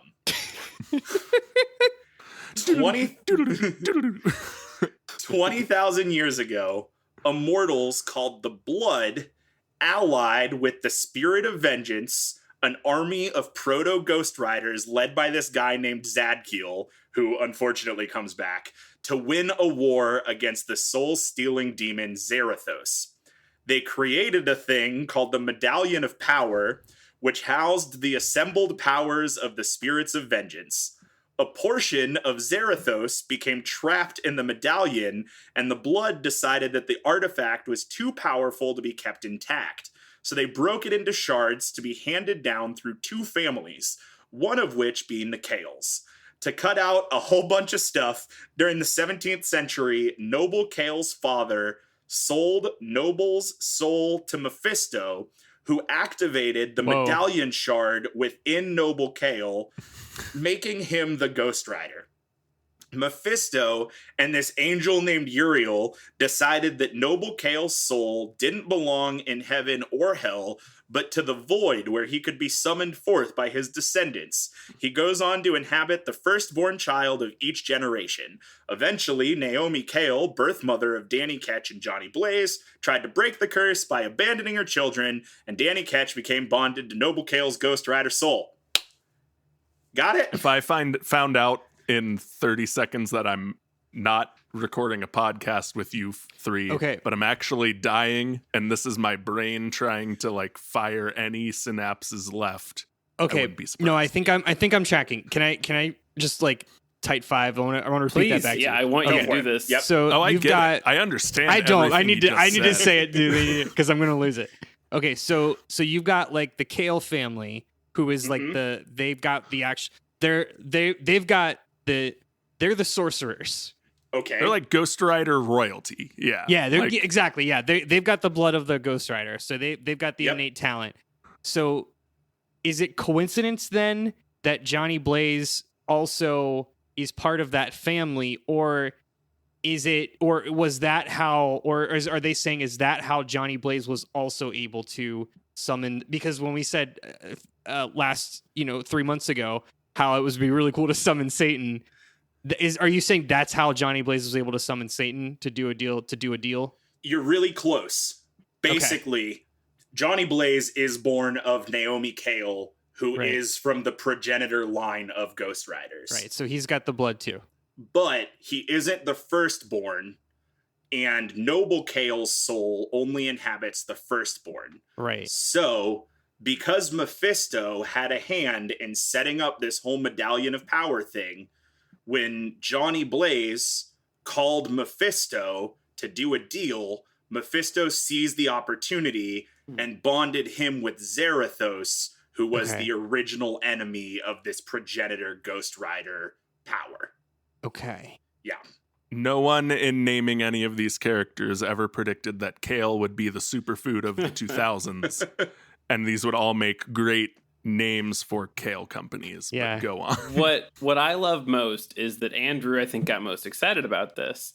It's also probably not a coincidence that he loves the Final Fantasy series, because this is some Final Fantasy retcon shit right here. Yeah, Yes, it is. 100%. It's super. That's actually what I thought of. I was like, oh, they're just renaming it Firaga. Okay. Yeah. So, eventually, Noble Kale and Danny Ketch become separated from each other, but with the help of Spider-Man and a bomb, are merged back together. This Ketch Kale hybrid Ghost Rider becomes the King of Hell and is revealed to be the Marvel incarnation of the Angel of Death and Judgment. Catch Kale. Yeah. Catch kale hybrid Uh-huh. with the help of Spider-Man is And a bomb? Does he just say a bomb or a bum? A bomb. A bomb. A bomb. Like, like the leader of a sovereign nation, a bomb. Right. once again not convinced, like not the first time you could tell me like the author of a comic book arc was watching their 8-year-old play with their toys. Yeah. Right. And just wrote it down. Yeah. And then like and then gave it a workup to make it a real story. Oh, hey, buddy, you said your toys separated? How'd you do that? Oh, well, there was Spider-Man, and then a bomb, and then I was separated. And he's like, can you slow down a little bit? You said Spider-Man. So let me just remind you guys that this is 1998, which is not a great year for Marvel Comics. No. And so as batshit crazy as all of this stuff is, and how like forced and retconned it feels, I wouldn't blame that on the arc of the character. I would blame it on this is a comic publisher in 1998 trying desperately to keep the lights on. This is like Marvel circling the drain. Yeah. For sure. Yeah. Yep. So, but Kyle, earlier you asked if Jonny Blaze and Zarathos ever shake hands and say, we can work together to control this body. That's Danny Ketch and Noble Kale's thing. Okay. All through Danny Ketch's arc, it's noted, and Jonny Blaze talks about how Danny Ketch has a better relationship with his Ghost Rider than Jonny Blaze had with Zarathos. Danny Cage is the descendant. Danny Ketch, thank you, is the descendant of Noble Kale, and thus they have a better relationship. Hand-wavy bullshit. Okay. All right. So that is the main story of 1972 to 1998 Ghost Rider with a flaming head on a motorcycle with a whip. Most of the stuff that we got from the 2007 Nic Cage movie all comes from this. You can piece the storyline together pretty easily from what I told you. Most of the names are there. Now we're going to go into the 2000s where things get really weird. So the Danny Ketch Ghost Rider story ended on a cliffhanger issue because it got canceled before it could put out the second issue of its two issue finale. Oh, good. So go ahead. Well, I was gonna say, and just to benchmark here to talk about how Marvel was doing at the time, because we kind of already alluded to it. 1998, 1999. This is what, 4 years before the Hulk movie with Eric Bana came out. This was when they would have sold off. We're 2 years into Spider-Man the movie, or 2 years prior to Spider-Man. So this is when they started selling off all their assets. Yep. And Universal got Hulk, Sony got Spider-Man. So this Fox had X-Men maybe by this point. Yeah, because X-Men came out in 01 or 02. When did the original Fantastic Four come out? 05. When did we all scream into the abyss? That was 05. Was it 05? Okay. Yeah. Spider-Man was first. Spider-Man was 01. Yeah. Gotcha. So yeah, that's probably a better way to show the situation that Marvel was in at the time. So, like I said, issue 93 of Ghost Rider Volume 3, Danny Ketch appears to die at the hand of Blackout. Those are 2 different people. The next year, it was shown in Peter Parker: Spider-Man number 93, which came out in 1999, that Danny Ketch was still alive. In that story, they meet Noble Kale's Ghost Rider, who's just running around without a host, screaming that he needs a host or to go back to Mephisto's realm. They merge together. I don't know, whatever. A finale to Ghost Rider Volume 3 wasn't published for almost a decade until Ghost Rider Finale in 2007, spurred by, you guessed it, the popularity of the Nic Cage movie. Mm-hmm. And from here, Ghost Rider is without a long-running series until 2014. Wow.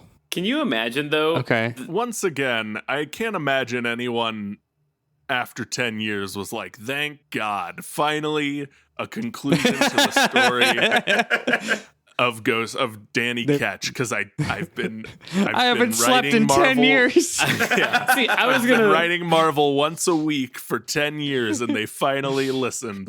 I can't imagine anyone was clamoring for it, but I was gonna say the complete opposite. There was probably a legit handful of people, and I get that, a handful. But just think if you were that person and you were like, my God. And you just yell into the other room, it's happening, and it's happening. Yeah. So the end of the Jonny Blaze story arc is basically he gets split from the demon and goes off to live with Roxanne, and they have a family, and then that gets retconned and he gets drugged back in. And Danny Ketch in issue 94 makes peace with Noble Kale, who moves on to the next generation, and he goes on and has a family. And then that gets retconned, and he gets dragged back in, because that's how these things work. Sure. Mm-hmm. Oh, you mean you can't bond with the spirit of vengeance and then just peace out and have a happy life afterwards? Weird. Not usually. So we're going to move on into the 2000s, and we're going to blaze through the 2000s here pretty quickly. See what you did there. Yep. Mm-hmm. A lot of stuff happens here. Some of it is canon. Some of it isn't. Some is good. Some is really bad. It is all very edgy. Please put your gloves on. Do not get cut on this edge, because it only gets sharper and more serrated from here. In 2001, Jonny Blaze regains the power of Ghost Rider in Marvel Knights' story, The Hammer Lane. This picture number cover. 6. This cover art is so good. No, I it's love not. it. I love it. This is the most 2001 thing I've seen ever. I'm going to go with Todd and say this is not good cover. So this is good. This is the same energy as me wearing Converse and tube socks with my Blink-182 concert shirt in 2001. It's got the camera angle pointing up toward him, so you can see the bottom of his boots. He's just covered in skulls. It's so stupid and awesome. The fact that it took me 30 seconds to decipher what I was actually looking at, it's not good. Matt, break the tie. It's orange. It is so incredibly orange. Everything in this cover is orange. I like this cover, but I acknowledge that it's not good. I like it, but it's bad. Is that an acceptable answer? I know that's a very middling answer. I just want you to. I'll accept that. Tell me more of the edge. It's a real milk. I don't have a problem with anyone liking the cover. I like it. I generally step forward and be counted. All right, so to talk about the Hammer Lane story, at first there was no indication of what spirit caused Johnny to regain the curse, but it was later revealed to be Zarathos, but a much more savage Zarathos than the previous incarnation, and far more savage than Noble Kale's Ghost Rider. If you were wondering what Zarathos has been doing for the last 20 fucking years, at one point he got in a fight with the Midnight Suns and they turned him to stone. But Zarathos seems to be able to reconstitute itself within Jonny Blaze, because way back at the beginning, that was the deal that Jonny Cage, damn it. That was the deal that Jonny Blaze signed and had his soul bonded with Zarathos. So, like, Jonny Blaze is Zarathos' respawn point. Anytime you kill Zarathos, he just goes back to Jonny Blaze. Zarathos seems to be able to reconstitute himself, like I said, had a battle with the Midnight Suns. Now, in the Hammer Lane, Johnny is under constant pursuit by demons trying to force him to return his soul to Mephisto in hell. And the end of Hammer Lane is Jonny Blaze getting drugged to hell as Ghost Rider. Hammer Lane sounds like an iteration of Mad Max. Like Mad Max in the Hammer Lane. Mad Max Hammer Lane. I was going to say it's a Victorian era period piece. One and the same, really. Yeah, it's actually a Travel Channel show hosted by Tim the Toolman Taylor. Hammer Lane. Oh, all right. So, Kyle, do you have one? Or? Yeah. Nope, I don't. In 2006, Garth Ennis and Clayton Crane ramped Ghost Rider's edge up all the way to 11 with Road to Damnation. I said 2006. I meant 2005. So go ahead and go to the picture number 7. I don't like this cover. I really like this cover. I like this immensely more than the last one. Yeah, this is one of my favorite covers, to be completely honest with you. I agree. This is a good cover. Now everyone circle around Andrew and kick him. Just as orange as the other one. Also But you very can tell what you're orange. looking at. So here's the thing. Garth Ennis and Clayton Crane took Ghost Rider and like put the backpack on and rucked him through the mid to late 2000s. And I'm not going to sit here today and tell you that all of the Garth Ennis stories are really good. I'm not going to do that. I'm also not going to tell you that they're really bad. They are products of 2006, 2007, when Marvel was making money exclusively from MCU movies and trying desperately to get any of their characters to pick up. And the people who were reading comics at the time were super devoted, edgelord, incel comic book nerds. My apologies to you if you were reading comics in 2005, because I'm sure there were cool people who were, but the people who were driving the product sales were people who were really into Garth Ennis's Ghost Rider. So some things. One, there were no MCU movies at this point. Iron Man came out in 2008. These were all non-MCU movies. 2, Garth Ennis is the touchstone for you living in 2021 is created The Boys. That's Garth Ennis's claim to fame. Not claim to fame. He also had a very successful run of The Punisher. But here in 2021, what we care about Garth Ennis for is The Boys. Yeah, Garth Ennis is the anti-superhero guy. He is very much the flip superheroes on his head. He wrote some very cool and different books during the 2000s, but I want to talk about Road to Damnation a little bit. The story of Road to Damnation is that Jonny Blaze has been trapped in hell for 2 years, basically playing Hades. Every day he wakes up, gets on his motorcycle, and tries to ride from one side of hell to the gates of hell to escape. And every day is met by the worst demons of hell who rip him to pieces, only for him to be resurrected the next day and start the ride again. That's kind of cool. Yeah. Yeah, it is. It's Hades. He's doing a Hades. Now, one day, an angel named Malachi offers him an escape from hell if he can defeat a demon named Kazan. Johnny defeats the demon, but cannot escape hell because Ghost Rider is always in hell. I think the one-liner kicker at the end of the book is like, take your kicks where you can get them, or something like that. It's not great. This is the book that inspired the 2011 Ghost Rider Spirits of Vengeance movie. So can I say something real quick about Malachi? Yep. So I was looking at this because I thought this was interesting. I wanted to know like why an angel would release the Ghost Rider or try to. So Malachi had Kazan is Malachi's brother, who when Lucifer, Satan, whatever they end up painting in the Marvel universe, leaves heaven, so does Kazan, and Malachi and Kazan keep feeding each other information, like a devil or a demon Kazan, an angel Malachi, to try and like help each other ascend in the ranks. And then Kazan tries to go to the mortal plane to like wreck shit. And Malachi's like, well, that's not fair, but I also can't get involved. So he releases Ghost Rider. Obviously, it all fails. And Malachi's punishment is when Ghost Rider is stuck in hell forever trying to escape, he drags Malachi behind his bike every single day as he gets torn apart by demons. Yep. Cool. So that's something to know. That happened. That's accurate. So that is Road to Damnation. Again, this is the inspiration behind the 2011 Ghost Rider movie, which in my opinion is very, very bad. It's terrible. But it is Jonny Blaze. Well, it's Nic Cage as Jonny Blaze, and Nic Cage completely unhinged, just like the whole way to Nic Cage. 2011 too was Nic Cage at his Nic Cageiest. Yeah. That was like when you cast Nic Cage in 2011, you were casting unhinged.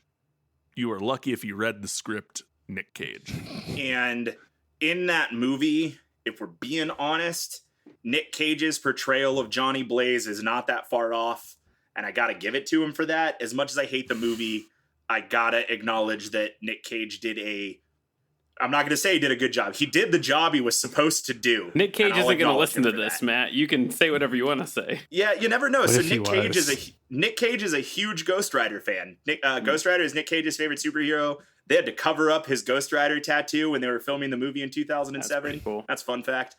So I really respect what Nic Cage did for Ghost Rider because he is the Robert Downey Jr. of Jonny Blaze. Crucify me for that later. Please tell me they didn't cover up his Ghost Rider tattoo in the 2011 movie and just left it. I don't know. They might have. I don't know. Like I said, Garth Ennis wrote a lot of very cool and different books in the 2000s, but they're really all over the place as far as an overarching plot goes. In the 2000s, Ghost Rider existed through miniseries, and the more of them you look at, the harder it is to find the canon, and I'm trying to draw as straight of a line as I can through this character. So that's as much as I'm going to say about Garth Ennis's books for now.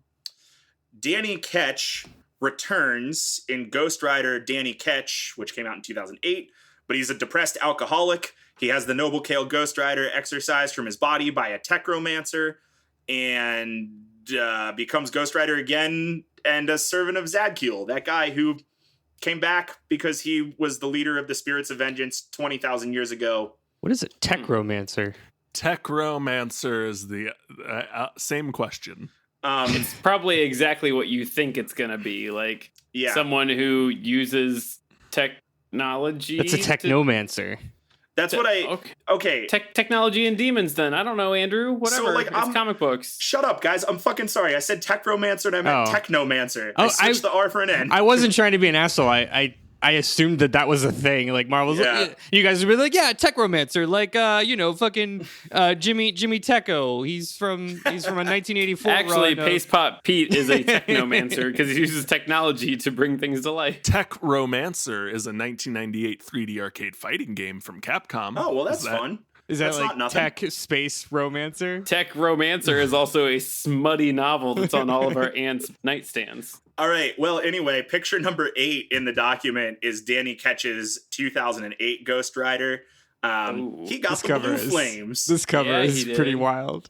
Yeah, it's a lot less orange. Really something. I don't have much to say about this book. A lot less orange. A lot more blue and a lot less orange. Well, much like the 2000s, it was either blue or orange. Yep. Last thing I have for the 2000s is that a standalone Ghost Rider series ran for 9 issues from 2011 through 2012, and that ties in with the Fear Itself story arc. We'll talk about the main character later. This story is not great. but 2 Ghost Riders kiss in that story, and that's picture number 9. What the fuck? I found this image today for the first time and had the exact same reaction. All right. When Matt says 2 Ghost Riders kiss, if you can't look at the image, 2 Ghost Riders mash their teeth together. They're clacking their teeth. Yeah, like, this is a very romantic pose that someone drew 2 flaming skull-headed demons in. It's weird, man. I don't know. The reason I brought this one up was because I wasn't sure if you, Kyle, in like 2011 was following the Fear Itself storyline at all. Kind of. I'm reading up on it now. Once I remind myself what that was, I'm sure I know what it is. I just can't call to mind what it was. Fear Itself. Yeah, everything I read today was basically like, hey, this is one of the worst reviewed Marvel crossover events in recent history. I don't think it was.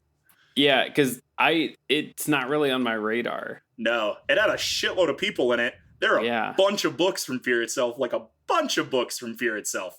9 of them are Ghost Rider stories, and in one of them, 2 Ghost Riders kiss, and that is all I know about Fear Itself. So, like I said, a lot of stuff happens between 98 and 2014. There's a wild story about Jonny Blaze stopping Zadkiel from taking over Heaven that I, literally still have not been able to fully piece together.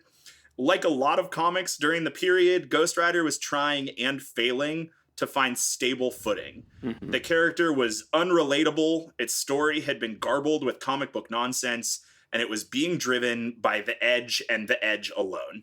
As Marvel retooled as all new, all different Marvel, editor Mark Panicka approached writer Felipe Smith and suggested creating a new, younger Ghost Rider.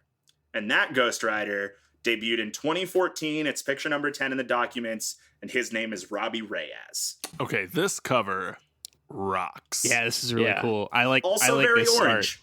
Art. Also very orange. Cover is very orange. I like, for those of you not following along the image of Ghost Rider is not a skull. It's like it's like an Attack on Titan. Yes, Titan. Exactly. Thank you. Yeah, it very much looks like where you can see like the veins, like the muscle veins going into its teeth. It's really cool. Yeah. So, much like Danny Ketch was modernized for the audiences of the 90s, so was Robbie Reyes for the 2010s. Instead of driving a Hellfire motorcycle, he drives a 1969 Hellfire Dodge Charger, which is lovingly referred to as the Hell Charger, which fucking rips. Great. He also has less of a floating skull motif and more of an industrial mask look. His head is designed to echo the lines of a classic muscle car. So it's not supposed to be a skull. It's not supposed to be a helmet. That is the head of the Ghost Rider, but it is supposed to be modeled after a muscle car. It's very cool. Yeah. I'm into it. Yeah.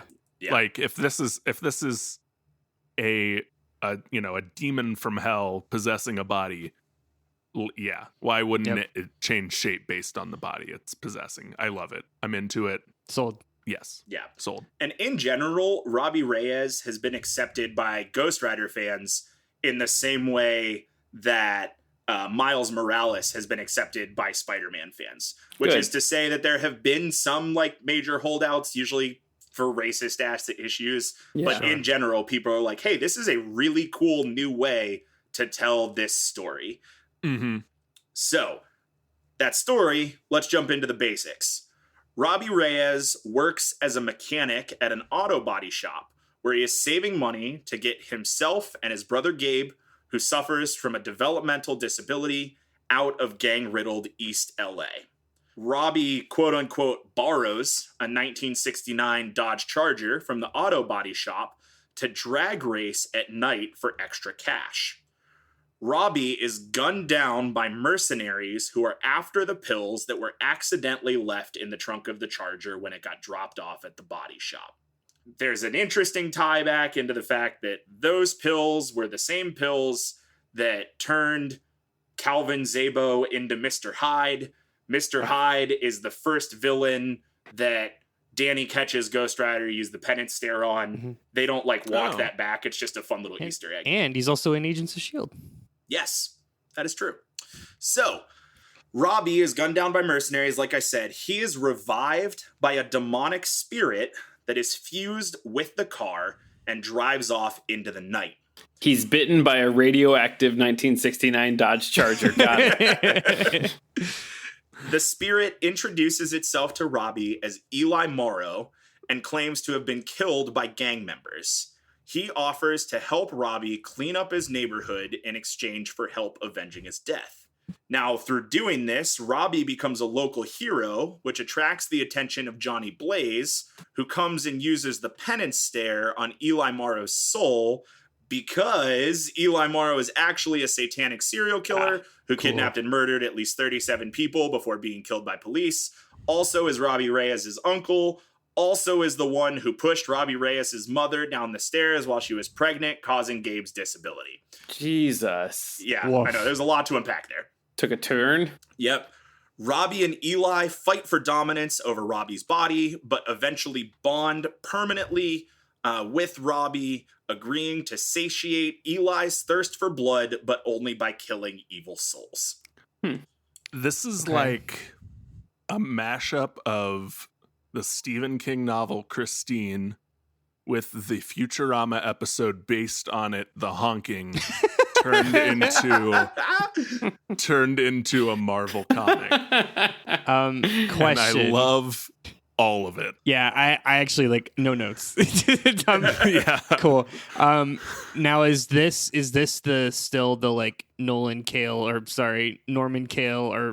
Neon Cale? Noble Cale. Thank you. Yep. Noble Cale chronology, or did they throw that in the garbage at this point? So I would not say that they threw it in the garbage because that Ghost Rider still exists. Okay. But this is not that Ghost Rider. This is Got a it. different spirit of vengeance. This is a way to add a third Yeah, it's a different Ghost part of the Rider medallion. without stealing from the first two. Yeah. Okay. Cool. The other parts of the medallion do come back. We're not going to talk about them today, nor are they involved in Robbie Reyes' story. Robbie Reyes' story, Okay. with the exception of Jonny Blaze coming in to act as a mentor, because that's what Jonny Blaze does in Marvel Comics now, it's completely separate from the Danny Ketch Ghost Rider. So we'll talk about powers and abilities here. Pretty much all of the previous powers of the other Ghost Riders, although he doesn't get the penance stare until later on down the line. He does have the Hell Charger instead of a motorcycle, and a lot of Robbie's powers actually come from the Hell Charger itself. So Robbie can instantly teleport to or become merged with the Hell Charger. It can do what in Marvel is apparently called shadow warping and teleport things great distances through shadows. I don't know for sure, but I think that's the same way that Cloak from Cloak and Dagger's power works, but don't quote me on that. Sounds right. The Hell Charger can be driven remotely and pass through Robbie, which leads to a lot of really cool scenes of like the Charger running an enemy who is facing Robbie into a building and Robbie walking through the Charger. They had a cool little nod to that in Agents of S.H.I.E.L.D. as well. Yep. It's cool power. Matt, can you read this next bullet point? Yeah, so the trunk is a portal through hell, you guys. And let me be clear that it's not a portal to hell. It is a portal through hell. So, like, it'll take you anywhere. You've just got to dip through hell on the way. Oh, this is a wormhole. Yeah. Yeah. Okay. Also, Robbie can create portals with the help of a Hell Charger. Or with the help of the Hell Charger, excuse me. So I know in Agents of S.H.I.E.L.D., when Robbie like created a portal to take the Darkhold through, a lot of people were like, yo, what the fuck? Ghost Rider has a sling ring? No, that's a real thing that Robbie Reyes can do in the comic books. Because someone in the party always needs the ability to fast travel. That's and, right. Yeah. And that's a good way to write it in. Yep. Robbie's Ghost Rider can also consume souls. Not a thing the other Ghost Riders can do. He can also imbue other vehicles with Hellfire, which we didn't really talk about. Danny Ketch can do as well. Jonny Blaze in his original arc doesn't really do that much. That came a lot in the 2000s when it was like anything the Ghost Rider touches is imbued with Hellfire. The best scenes in the 2011 Ghost Rider movie are based on that sentence and that sentence alone. Mm-hmm. So let's talk about some major story arcs for Robbie Reyes. And I'll say up front, I don't know as much about Robbie Reyes as I do about Danny Ketch and Jonny Blaze. So I'm sure there's a ton of cool stuff that I'm leaving out. So if you're a big Robbie Reyes fan, I'm sorry that I didn't talk about your favorite story arc. He has had a ton of comics in the last 7 years. A lot of them have been really cool, and honestly, I just haven't read that many of them. So Robbie Reyes gets his power of the penance stare and accidentally kills Starbrand, who is like a fucking superhero. I don't know. I've read Starbrand a lot in the last couple of days, and I've not yet really put together who Starbrand is and why they're important. But Robbie Reyes kills him with the penance stare. He also joins an Avenger team made up of Thor, Iron Man, and Captain America to fight off the Celestial Final Host. After that battle, he befriends Odin. Robbie Reyes is also Gabriel Luna in Agents of S.H.I.E.L.D. in season 4 or 5, yet to be determined. I looked it up earlier. It's great. 4. Perfect. Awesome. Love it. And then I just wanted to put this in there because I got to cry about it a little bit. Robbie Reyes was supposed to have his own show on Hulu premiering in 2020. It was killed in the Marvel Studios culling when Marvel Studios took back all of its TV properties. Robbie Reyes had signed on. The series had been written. They said that they're shopping around, but that was before D Plus launched. So, do you mean Gabriel Luna signed on? Yes. What did I say? Robbie Reyes signed on. Yeah, thanks, Kyle. I appreciate that. I've read a lot of Wikipedia today. Because I asked because that answers the question I had of like, is it the same continuity as Agents of S.H.I.E.L.D.? Yes, So it was supposed to be a spinoff of Agents of S.H.I.E.L.D. I still have a lot of hope that they'll bring it to D Plus. I really liked Gabriel Luna's Robbie Reyes. I thought he was very good. I would love to see Jonny Blaze or Danny Ketch in the MCU, but if we get Robbie Reyes, I'm not going to complain about that. That arc had some of the best episodes in that season, and that was the season that they did the Agents of Hydra bit, and that's still like some of those Ghost Rider episodes were still some of the best. Absolutely. So that is basically all there is to know about the main Ghost Rider story, starting in 1949 up through now with the current Ghost Rider, Robbie Reyes. We have a bunch more Ghost Riders to talk about, but it's going to be more of a lightning round, and that's going to come up after a quick break. But before we go, I'd love to know if you guys have any thoughts about this, I don't want to call it a grounded story, but the baseline story of Ghost Rider. Do you hate it as much as you thought you would? Are you on board? Tell me your thoughts. I'm in. I like this a lot more than I thought I would, and I think I have to commend you, Matt, for doing a really good job of crunching this down, because I don't think I actually like this story. I think I like your retelling of it. That said, though, I know that I really, really enjoyed Robbie Reyes in Agents of S.H.I.E.L.D., and I think that character is really cool, and this cover is so good. I will echo that. I think a lot of my conceptions of Ghost Rider come from the period in the 2000s where they were floundering and didn't know what to do with the character. And I think like having it all kind of spelled out. And again, I understand you cleaned up a lot of even Jonny Blaze and Danny Ketch's stories too. So kudos to that. Yeah, I like Ghost Rider as a character. I think it's just been kind of a mess through the continuity, and I think you have fixed a lot of the problems I have with it with your retelling. So good job. Yeah, not going to repeat what Andrew and Kyle said. Love it. I was in before we started, in now, still in. Excellent. Well, thank you. Your compliments have raised my dopamine levels to get me through the last half of this podcast, because as much as you loved this first half, I think that you're going to love-hate this second half, because we're about to get really, really weird, but we're going to do it in lightning round style. So we will be back with that right after a quick break. We are gearing up to have a Southern Fried good time at the Southern Fried Gaming Expo from July 31st through August 2nd at Atlanta, Georgia. We will be doing a live show. We are super excited to announce that our live show will be in the Waverly Room at 8:30 p.m. on Saturday, August 1st. If you are at the Southern Fried Gaming Expo, you can just go to that. You can just spend your Saturday night with us. It'll be great. Probably. We'll have stuff to give away. Probably. You'll laugh a lot. Probably. And if you don't, honestly, I don't want to hear about it. Atlanta, Georgia, Marriott Renaissance Waverly. Southern Pride Gaming Expo. We're going to be there, and we'll see you there, hopefully. Welcome back from that drink and or bathroom break as we are about to jump back in on the back half of the Ghost Rider flavor text. And I said before the break that if you loved the first half, I'm really confident that you'll probably love-hate this half. I don't know. The reality is that there are a bunch of other Ghost Riders, and now we're going to talk about some of my favorites for better or for worse. There have been a whole bunch of Ghost Riders in the last 72 years. Many of them have only existed as one-off books or mentions. Some of them have relevance to the main Ghost Rider story.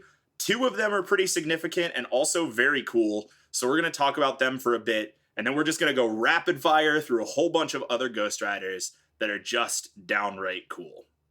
All right? I'm excited. Sweet. Let's do it. Great. Thank you for the verbal confirmation. All right. Ghost Rider 2017, picture number 11. Marvel Legacy, volume number 1, introduced Hell yeah. Ghost the Rider. Marvel Legacy, volume number 1, introduces us to the Avengers of 10,000 BC. Now, this is actually through Robbie Reyes' nightmare, right before he wakes up and Penance stares Starbrand. So if you were curious where this pops up in the story. Now, the prehistoric Avengers were founded by Firehair, who is the avatar of the Phoenix Force, Odin Borson, Agamotto, the Black Panther, Iron Fist, Starbrand, and Ghost the Rider. Love it. I love it so much. It's a great example of like they just backdated all this extra stuff that was super important. Now, like Agamotto. Yeah. Awesome. Right. Now, if you remember back when I talked about the history of Noble Kale and how 20,000 years ago, the Blood made a deal with the Spirits of Vengeance and Noble Kale became the first Ghost Rider. Uh-huh. Now this guy is the first Ghost Rider? I don't know. It gets wishy-washy. But anyway, let's do the basic backstory of Ghost the Rider. He was a young boy who lived on Earth 1 million years ago and was a caveman of above average intelligence. One day, a man came to his tribe, violently became its leader, revealed itself to be a Wendigo, and killed the whole tribe. He left the boy alive, giving him the name Ghost, and challenged Ghost to find him, the Wendigo, later on in life. Okay. Now, Ghost, with his whole family dead and his whole tribe dead, decided that if the stranger can survive outside of the cave, so can Ghost. So he ventured out on his own, and after almost dying in the harsh environment of 10,000 BC, was approached by a snake, which convinced Ghost to say the snake's real name. Which, like, every article I read didn't say what the name of the snake was. I think it's Mephisto. I'm pretty sure I read that at one the point. snake. So, spoiler alert: that snake's name, Mephisto. Mephisto, right? Exactly. So when Ghost said Mephisto's name, that bonded Ghost to a spirit of vengeance. And note, I say a spirit of vengeance. It is not established which spirit of vengeance. The spirit of vengeance, right? But it's one of them. And allowed Ghost to imbue his new woolly mammoth friend with hellfire. And that's what we get in this awesome picture with Ghost the Rider riding on his hellfire woolly mammoth. It's so amazing. Good. This like the Ghost Rider imbuing whatever like mount or vehicle they have with the hellfire is like what Ghost Rider has needed since its inception in 1948 or whatever. Like, mwah, perfect. Give me more Ghost Riders and vehicles to be imbued with hellfire, please. So a brief touching on the powers and abilities of Ghost the Rider. Seemingly all the powers of previous Ghost Riders, except he has a bone whip, and that's cool, because the bone whip can do all the things of the chain whip, but it's a bone spine, and that's cool. He's got a woolly mammoth instead of a motorcycle or a car. And the special power of Ghost the Rider is that he can control and animate the bones of the deceased for quote-unquote various effects. Sure. He looks like Shao Kahn from Mortal Kombat. Yeah, he does. He looks a lot like Shao Kahn. So that's Ghost the Rider. For a lot of these extra people, didn't really dawdle on the story arcs. Google It's more not, if you want to read it doesn't more. matter. Yeah, exactly. So that is Avengers 10,000 BC. Let's move on to the next batshit insane Ghost Rider. Pictures number 12, 13, and 14 are Frank Castle. For what it's worth, I think it's Avengers 1,000,000 BC. I don't know. I think it's 10,000 BC. Is it 1,000,000 BC? I think it might be 1,000,000 BC. Avengers 10,000 BC. I didn't mean to actually, but that's Oh, what. you're right. It is. It's Avengers 1,000,000 BC. All right. Well, that's fine. Do the Whatever. clean cut. Yeah. Avengers 1,000,000 BC. Unfortunately, all of that is probably going to stay in because I'll be too lazy to edit it out. Anyway, moving on. In 2018, Frank Castle, the Punisher, became Ghost Rider. Which And feels not right. only did he become Ghost Rider, he became Cosmic Ghost Rider. Ah, there it is. So I'll give you a Okay. second to look at 12, 13, and 14 in the docs. You will see 12 and both- 13 don't prepare you for 14. That subtitle, though. You will see both the subtitle "Baby Thanos Must Die," and then you will also see a sleeping baby Thanos going for a piggyback ride on the head of Cosmic Ghost Rider. So it's just the Mandalorian. It's kind of the Mandalorian. Yeah. So in Thanos number 13, Cosmic Ghost Rider debuted as the right-hand man of the Mad Titan and was given an origin story in Thanos number 16. Now, this story arc takes place in Earth TRN 666, which is a Marvel universe in which Thanos wins. So the basic backstory of Cosmic Ghost Rider. Frank Castle, his backstory, pretty similar to the 616 Frank Castle that we know and love, up until Thanos comes to Earth. So the Punisher was one of the last casualties during the last stand of the heroes, and his soul was sent to hell after he died.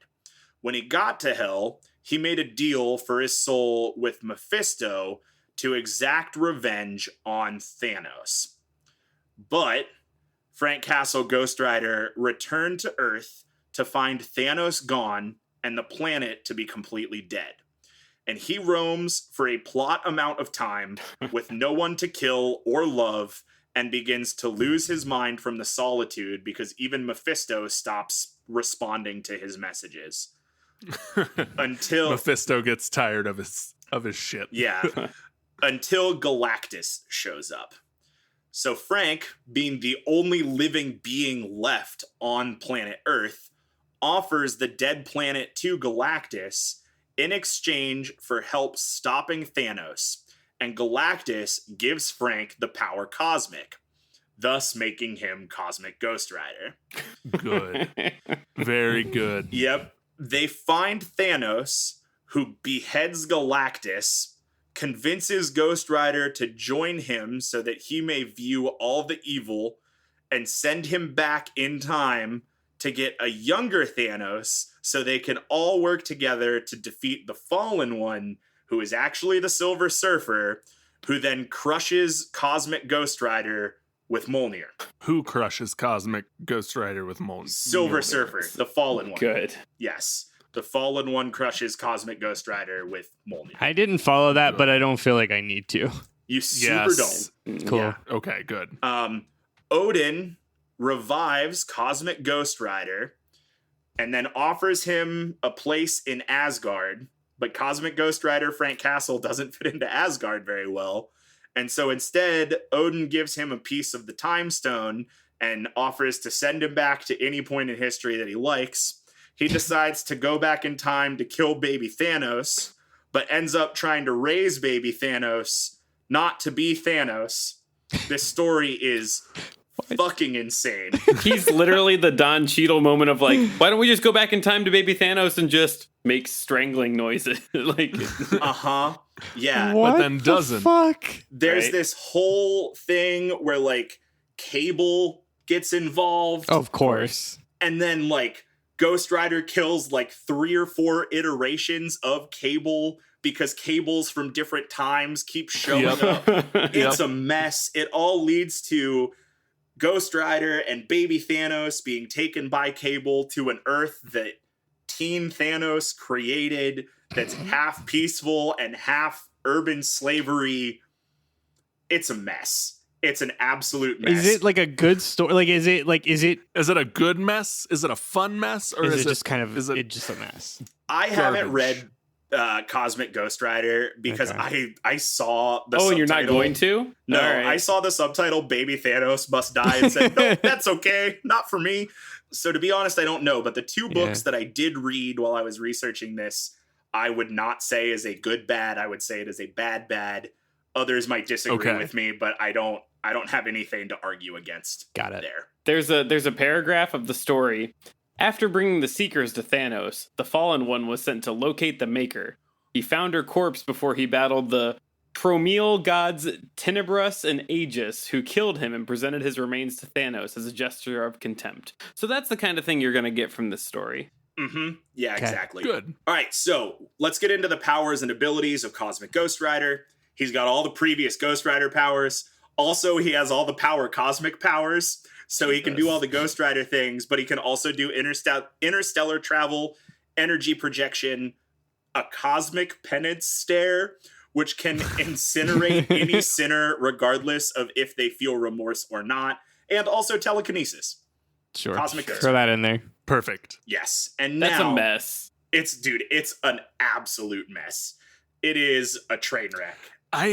Because the idea of Frank Castle taking on the spirit of vengeance Great. and becoming a Ghost Great. Rider is awesome. Mm-hmm. Adding in all the extra gobbledygook is insane, and I think of a waste of like a good initial idea. Yeah. It sounds like like of Frank Castle being the Ghost it's Rider. got Star Fox Dinosaur Planet problem and I'll explain that. They made a whole story. They're like, oh, wouldn't it be cool if we had somebody with the power cosmic that like went back in time and like saved baby Thanos or whatever, like that. It feels like that was the story, and then some exec was like, make a Ghost Rider. You know what I mean? Make it Frank Castle. Make it Frank, Ghost Rider. make it Frank Castle as Ghost Yeah. Rider. Like they squish those two stories together. The way What I that it was- happens in my brain, sorry, Todd. No, The way- you go ahead because you might say what I'm going to say. The way that it happens in my brain is that like they were in the writing room and somebody was like, okay, what if we make Frank Castle Ghost Rider? And at that exact moment was like, but while he was doing cocaine, an exec was like, I love it, print it. And then after he bumped a mountain of cocaine was like, but we give him the power cosmic. And the exec was like, oh shit, we already signed off on it. I guess we got to do the book. And that's how we got Cosmic Ghost Rider. See, I thought instead they did Frank Castle becomes the Ghost Rider. Everyone's on board. And then they're like, well, like he needs to punish Thanos. Thanos is this big bad that we're getting right now. They're like, yeah, that's great. And they go, would Frank Castle murder a baby Thanos? And everyone goes, but would he? How do we get him there? That was they did like we do with our punchlines of like, would Frank Castle murder a baby Thanos? He is Ghost Rider seeking justice. How do we connect these two dots? And some guy at 4:30 p.m. on a Friday was like, power cosmic. All right, I'm out. I really like because Marvel Comics are under the Disney banner at this point still. This all percolated, and like 2 years later, someone reskinned it all as the Mandalorian. Like, Yeah. That's like exactly it. like we because like This hardened Baby bounty Tham- killer-esque person. yeah you got Protecting small child. like baby Thanos, baby Yoda, similar, like same headspace. Mhm. And then the mercenary bad guy is a good guy now because the baby melted his icy heart. It's all there, like all the parts are there. They just like reshuffled it and reskinned it with Star Wars, and we got the Mandalorian. Also, baby Thanos' ball chin is very good. It's not necessary. The fact that they didn't change baby Thanos head at all is very Yeah. upsetting. Yeah. All right. Well, with all of that behind us, I thought we'd end with a fun little lightning round. So here are some of my other favorite Ghost Riders from around the multiverse in one sentence or less. We start with the only one we've mentioned already. That is Alejandra Jones. She is picture number 15 in your document. That is an orphan who was trained in the confines of a temple to become the next Ghost Rider. Her special powers, yeah, it sucks. Her special powers include empathic reading, sin manipulation, soul manipulation, paranormal weather generation, and growth. She can grow. That was that Bad Fear Itself book that I talked about earlier. Somebody wrote that with their boner. Yep. Yep. Picture number 16 is Ghost Rider 1000 AD. We don't get much about this Ghost Rider. Basically, there's a mention of like, Noble Kale has been the Ghost Rider for fucking long time. And here's the Ghost Rider from every generation.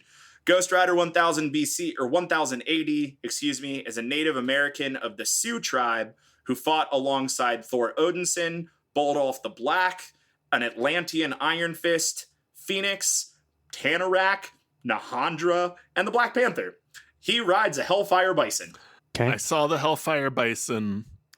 This does the thing where like everything else you mentioned sounds cooler.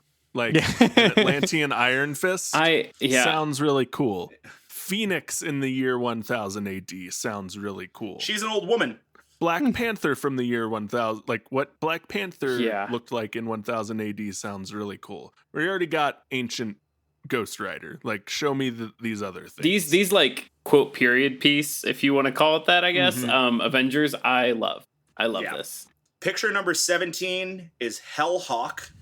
A Native American Ghost Rider who was a rival to Noble Kale's Pilgrim Ghost Rider.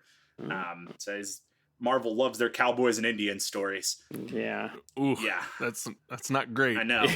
I know it isn't. But I do like the Hellfire horse is fun though. Yes. Hellhawk looks really cool. Hellhawk is one of my favorite Ghost Riders in appearance. Probably my favorite non-main Ghost Rider in appearance is the next one. Kashala, picture number 18. Ooh. She is known as the Demon Rider. She is an Apache woman who prayed to her creator after her parents were murdered and became not only the spirit of vengeance, but was also the sorcerer supreme. Love that. Okay. Yeah, that's rad. Yeah. She is very cool. I like her a lot. So picture number 20 is another really cool cover. This guy's name is Caleb. This is another Garth Ennis book. Trail of Tears has some really interesting reviews, and you can Google them and read them yourself and form your own opinion. But Caleb was a former slave who bought his freedom after the Civil War, but was killed by a white gang and resurrected as a spirit of vengeance. His special powers include possession and dimensional travel. That's that. Form your own opinions. The next picture number 21, this guy's name is Michael. I spelled it wrong in the documents, but it's Battolino, Michael Battolino. He's a former cop who becomes an enemy of Danny Ketch's Ghost Rider and accepts Mephisto's offer to become another rider called Vengeance. Same power set, but he looks cool. I thought you were going to say for a second, accepts Mephisto into his heart. Pretty much. Yeah, I mean, that's pretty much it. Vengeance comes back. Vengeance is kind of in and out. I don't know. They were like, how can we make a villain edgier than Ghost Rider? Give him tusks. And that was how Vengeance came around. And he's not my favorite. So, moving on to some of the wilder Ghost Riders. Picture number 22 is Ultimate Ghost Rider. It's just Jonny Blaze with a different backstory. And this Jonny Blaze sold his soul to Satan instead of Mephisto. They went ultimate edge on that one. Picture number 23. Never mind. I take back what I said. We'll do an Ultimate Avengers one of these days, because I read those comics and it's all just like, how can we take the Avengers and make them horrible people? And it's awful. It's real bad and not fun at all. Not ultimate at all. Picture number 23, Ghost Rider 2099. Cool. Yep. He's just Terminator. Like he's just the Terminator. I love every iteration of 2099 superheroes we get, because they're all stupid awesome. Like, and Matt, I'll let you describe what we're looking at right here. So this guy's name is Kenshihiro Zero Cochran. He is a hacker who is killed but comes back as an AI to control a cyberpunk Ghost Rider robot. He's got lots of 2099-ish powers, but he does have a chainsaw hand, and that's pretty cool. He is the he's the Terminator. Yep. Yeah. In 2099, everyone's a hacker. Yeah. His sister, Ava Cochran, also becomes Ghost Rider for a hot minute. They did not pass up many an opportunity to make Ghost Rider chesty, which is never good. It's always bad. 100% of the time, it's bad. Yeah. So the next picture number 24, is Spirit of Vengeance, Wiliatus Autolycus. Wiliatus Autolycus. No, you didn't need to say it twice. Yeah, we heard you. He is an alien from Earth 691 who does some stuff with the Guardians of the Galaxy. He is imbued with the fires of Cowrie instead of Hellfire. And that is all I know about this guy. All right. Which is probably just a hand-wavy way of saying Space Hell. Like, it's Space Hellfire instead of Hellfire. Yeah, Space Hell would have been a cooler name than Cowrie. Picture number 25 is Barbara Ketch. That is Danny Ketch's sister. She becomes the Ghost Rider in the What If series and is much more vicious and ruthless. She has impeccable posture. She does. She does, yeah. Posture's amazing. So this next one, picture number 26, that is not Ghost Rider. Ooh. That is Host Rider. I love that. Host Rider during the Venomverse storyline. Robbie Reyes bonds with the symbiote. Yeah. And Eli Morrow's satanic serial killer spirit and the symbiote get along really well. They get along super well, and Robbie Reyes is basically just a puppet for their destruction. I don't hate it. Yeah, right? Yeah, it's kind of cool. I don't hate it. It's kind of cool. Yeah. It's like, okay. Speaking of kind of cool, if you could scroll to picture number 27, you'll meet Ghost Spider. Okay. I've seen this before. I do not like this one. Feels inevitable. Yeah. So this is Peter Parker of Earth 11638 has his soul sent to hell, where it is resurrected with the help of Bruce Banner's Sorcerer Supreme and becomes Ghost Spider. It's Spider-Man, but with Ghost Rider powers. Ghost Spider. Yep. Does he shoot like flame webs? You're goddamn right he does, Kyle. Great. Yep. Hellfire webs. Scroll to picture number 28, please, and let me introduce you to Ghost Panther. Ghost Panther gets a pass. Ghost Spider, yeah. I'm gonna thumbs down. Ghost Panther, yep, great. Endorsement. So in the Infinity Warps arc, T'Challa leaves Wakanda, moves to America, is adopted by an amalgamation of Brother Voodoo and Crash Simpson, is renamed Jonny Blaze, dies during a stunt performance, is revived by Zarathos, and becomes Ghost Panther. I got on board and off board. Same. Multiple times during that sentence. An incredibly convoluted story that did not. And I think I end up off. But like I was with Andrew, I was ready to like this, and then you told us that, and I don't anymore. Yeah, yep. I have not read any of the Infinity Warps series, but from the one Wikipedia page that I explored today, I do not want to. But Ghost Panther is just Black Panther with Ghost Rider powers. And last but not least, my friends, picture number 29, Todd's favorite. This is just for you. It's Goose Rider. I do love Goose Rider. From Earth 8311.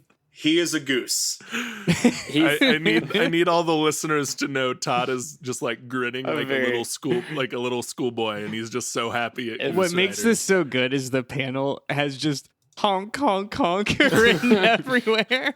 If you don't, I pulled up the paragraph for Goose Rider like half an hour ago. At sunset, an ordinary goose becomes the Goose Rider. While he is a nightmare, his main problem lies on the limited leisure activities in his area, including cinemas and bowling. Yep. He's just like a little Hellfire nerd. One of the biggest Goose Rider story arcs that I could find is one night he's watching a movie and some plucky teens are using his bike to roast marshmallows, and that makes him pretty mad. Yeah. And that's about what I know of Goose Rider. If we can't talk about the Hobgobbler, we're going to talk about Goose Rider. And with that, my friends, that is my flavor text lore dump of all you really need to know about Ghost Rider in a little under 3 hours. Woo! How you guys doing? Give me your final thoughts. Wrap it up for me. I'm good. This is fun. No, we will not be releasing the Cole cut of this episode. There's not a secret hour and a half of extra footage waiting to be put back in. Yeah. This is it, guys. I love it. I mean, I'll keep mine short. I'm excited for when they bring Ghost Rider back to the MCU. He's obviously got a very, very good place. There's a lot of good outlets. I just want it. Yeah, same. This was super fun. I'm in. I would love to see Robbie Reyes get pulled back in, specifically Robbie Reyes. I agree. I like this. I want to see Robbie Reyes. I like Ghost Rider as a concept and as a member of a team.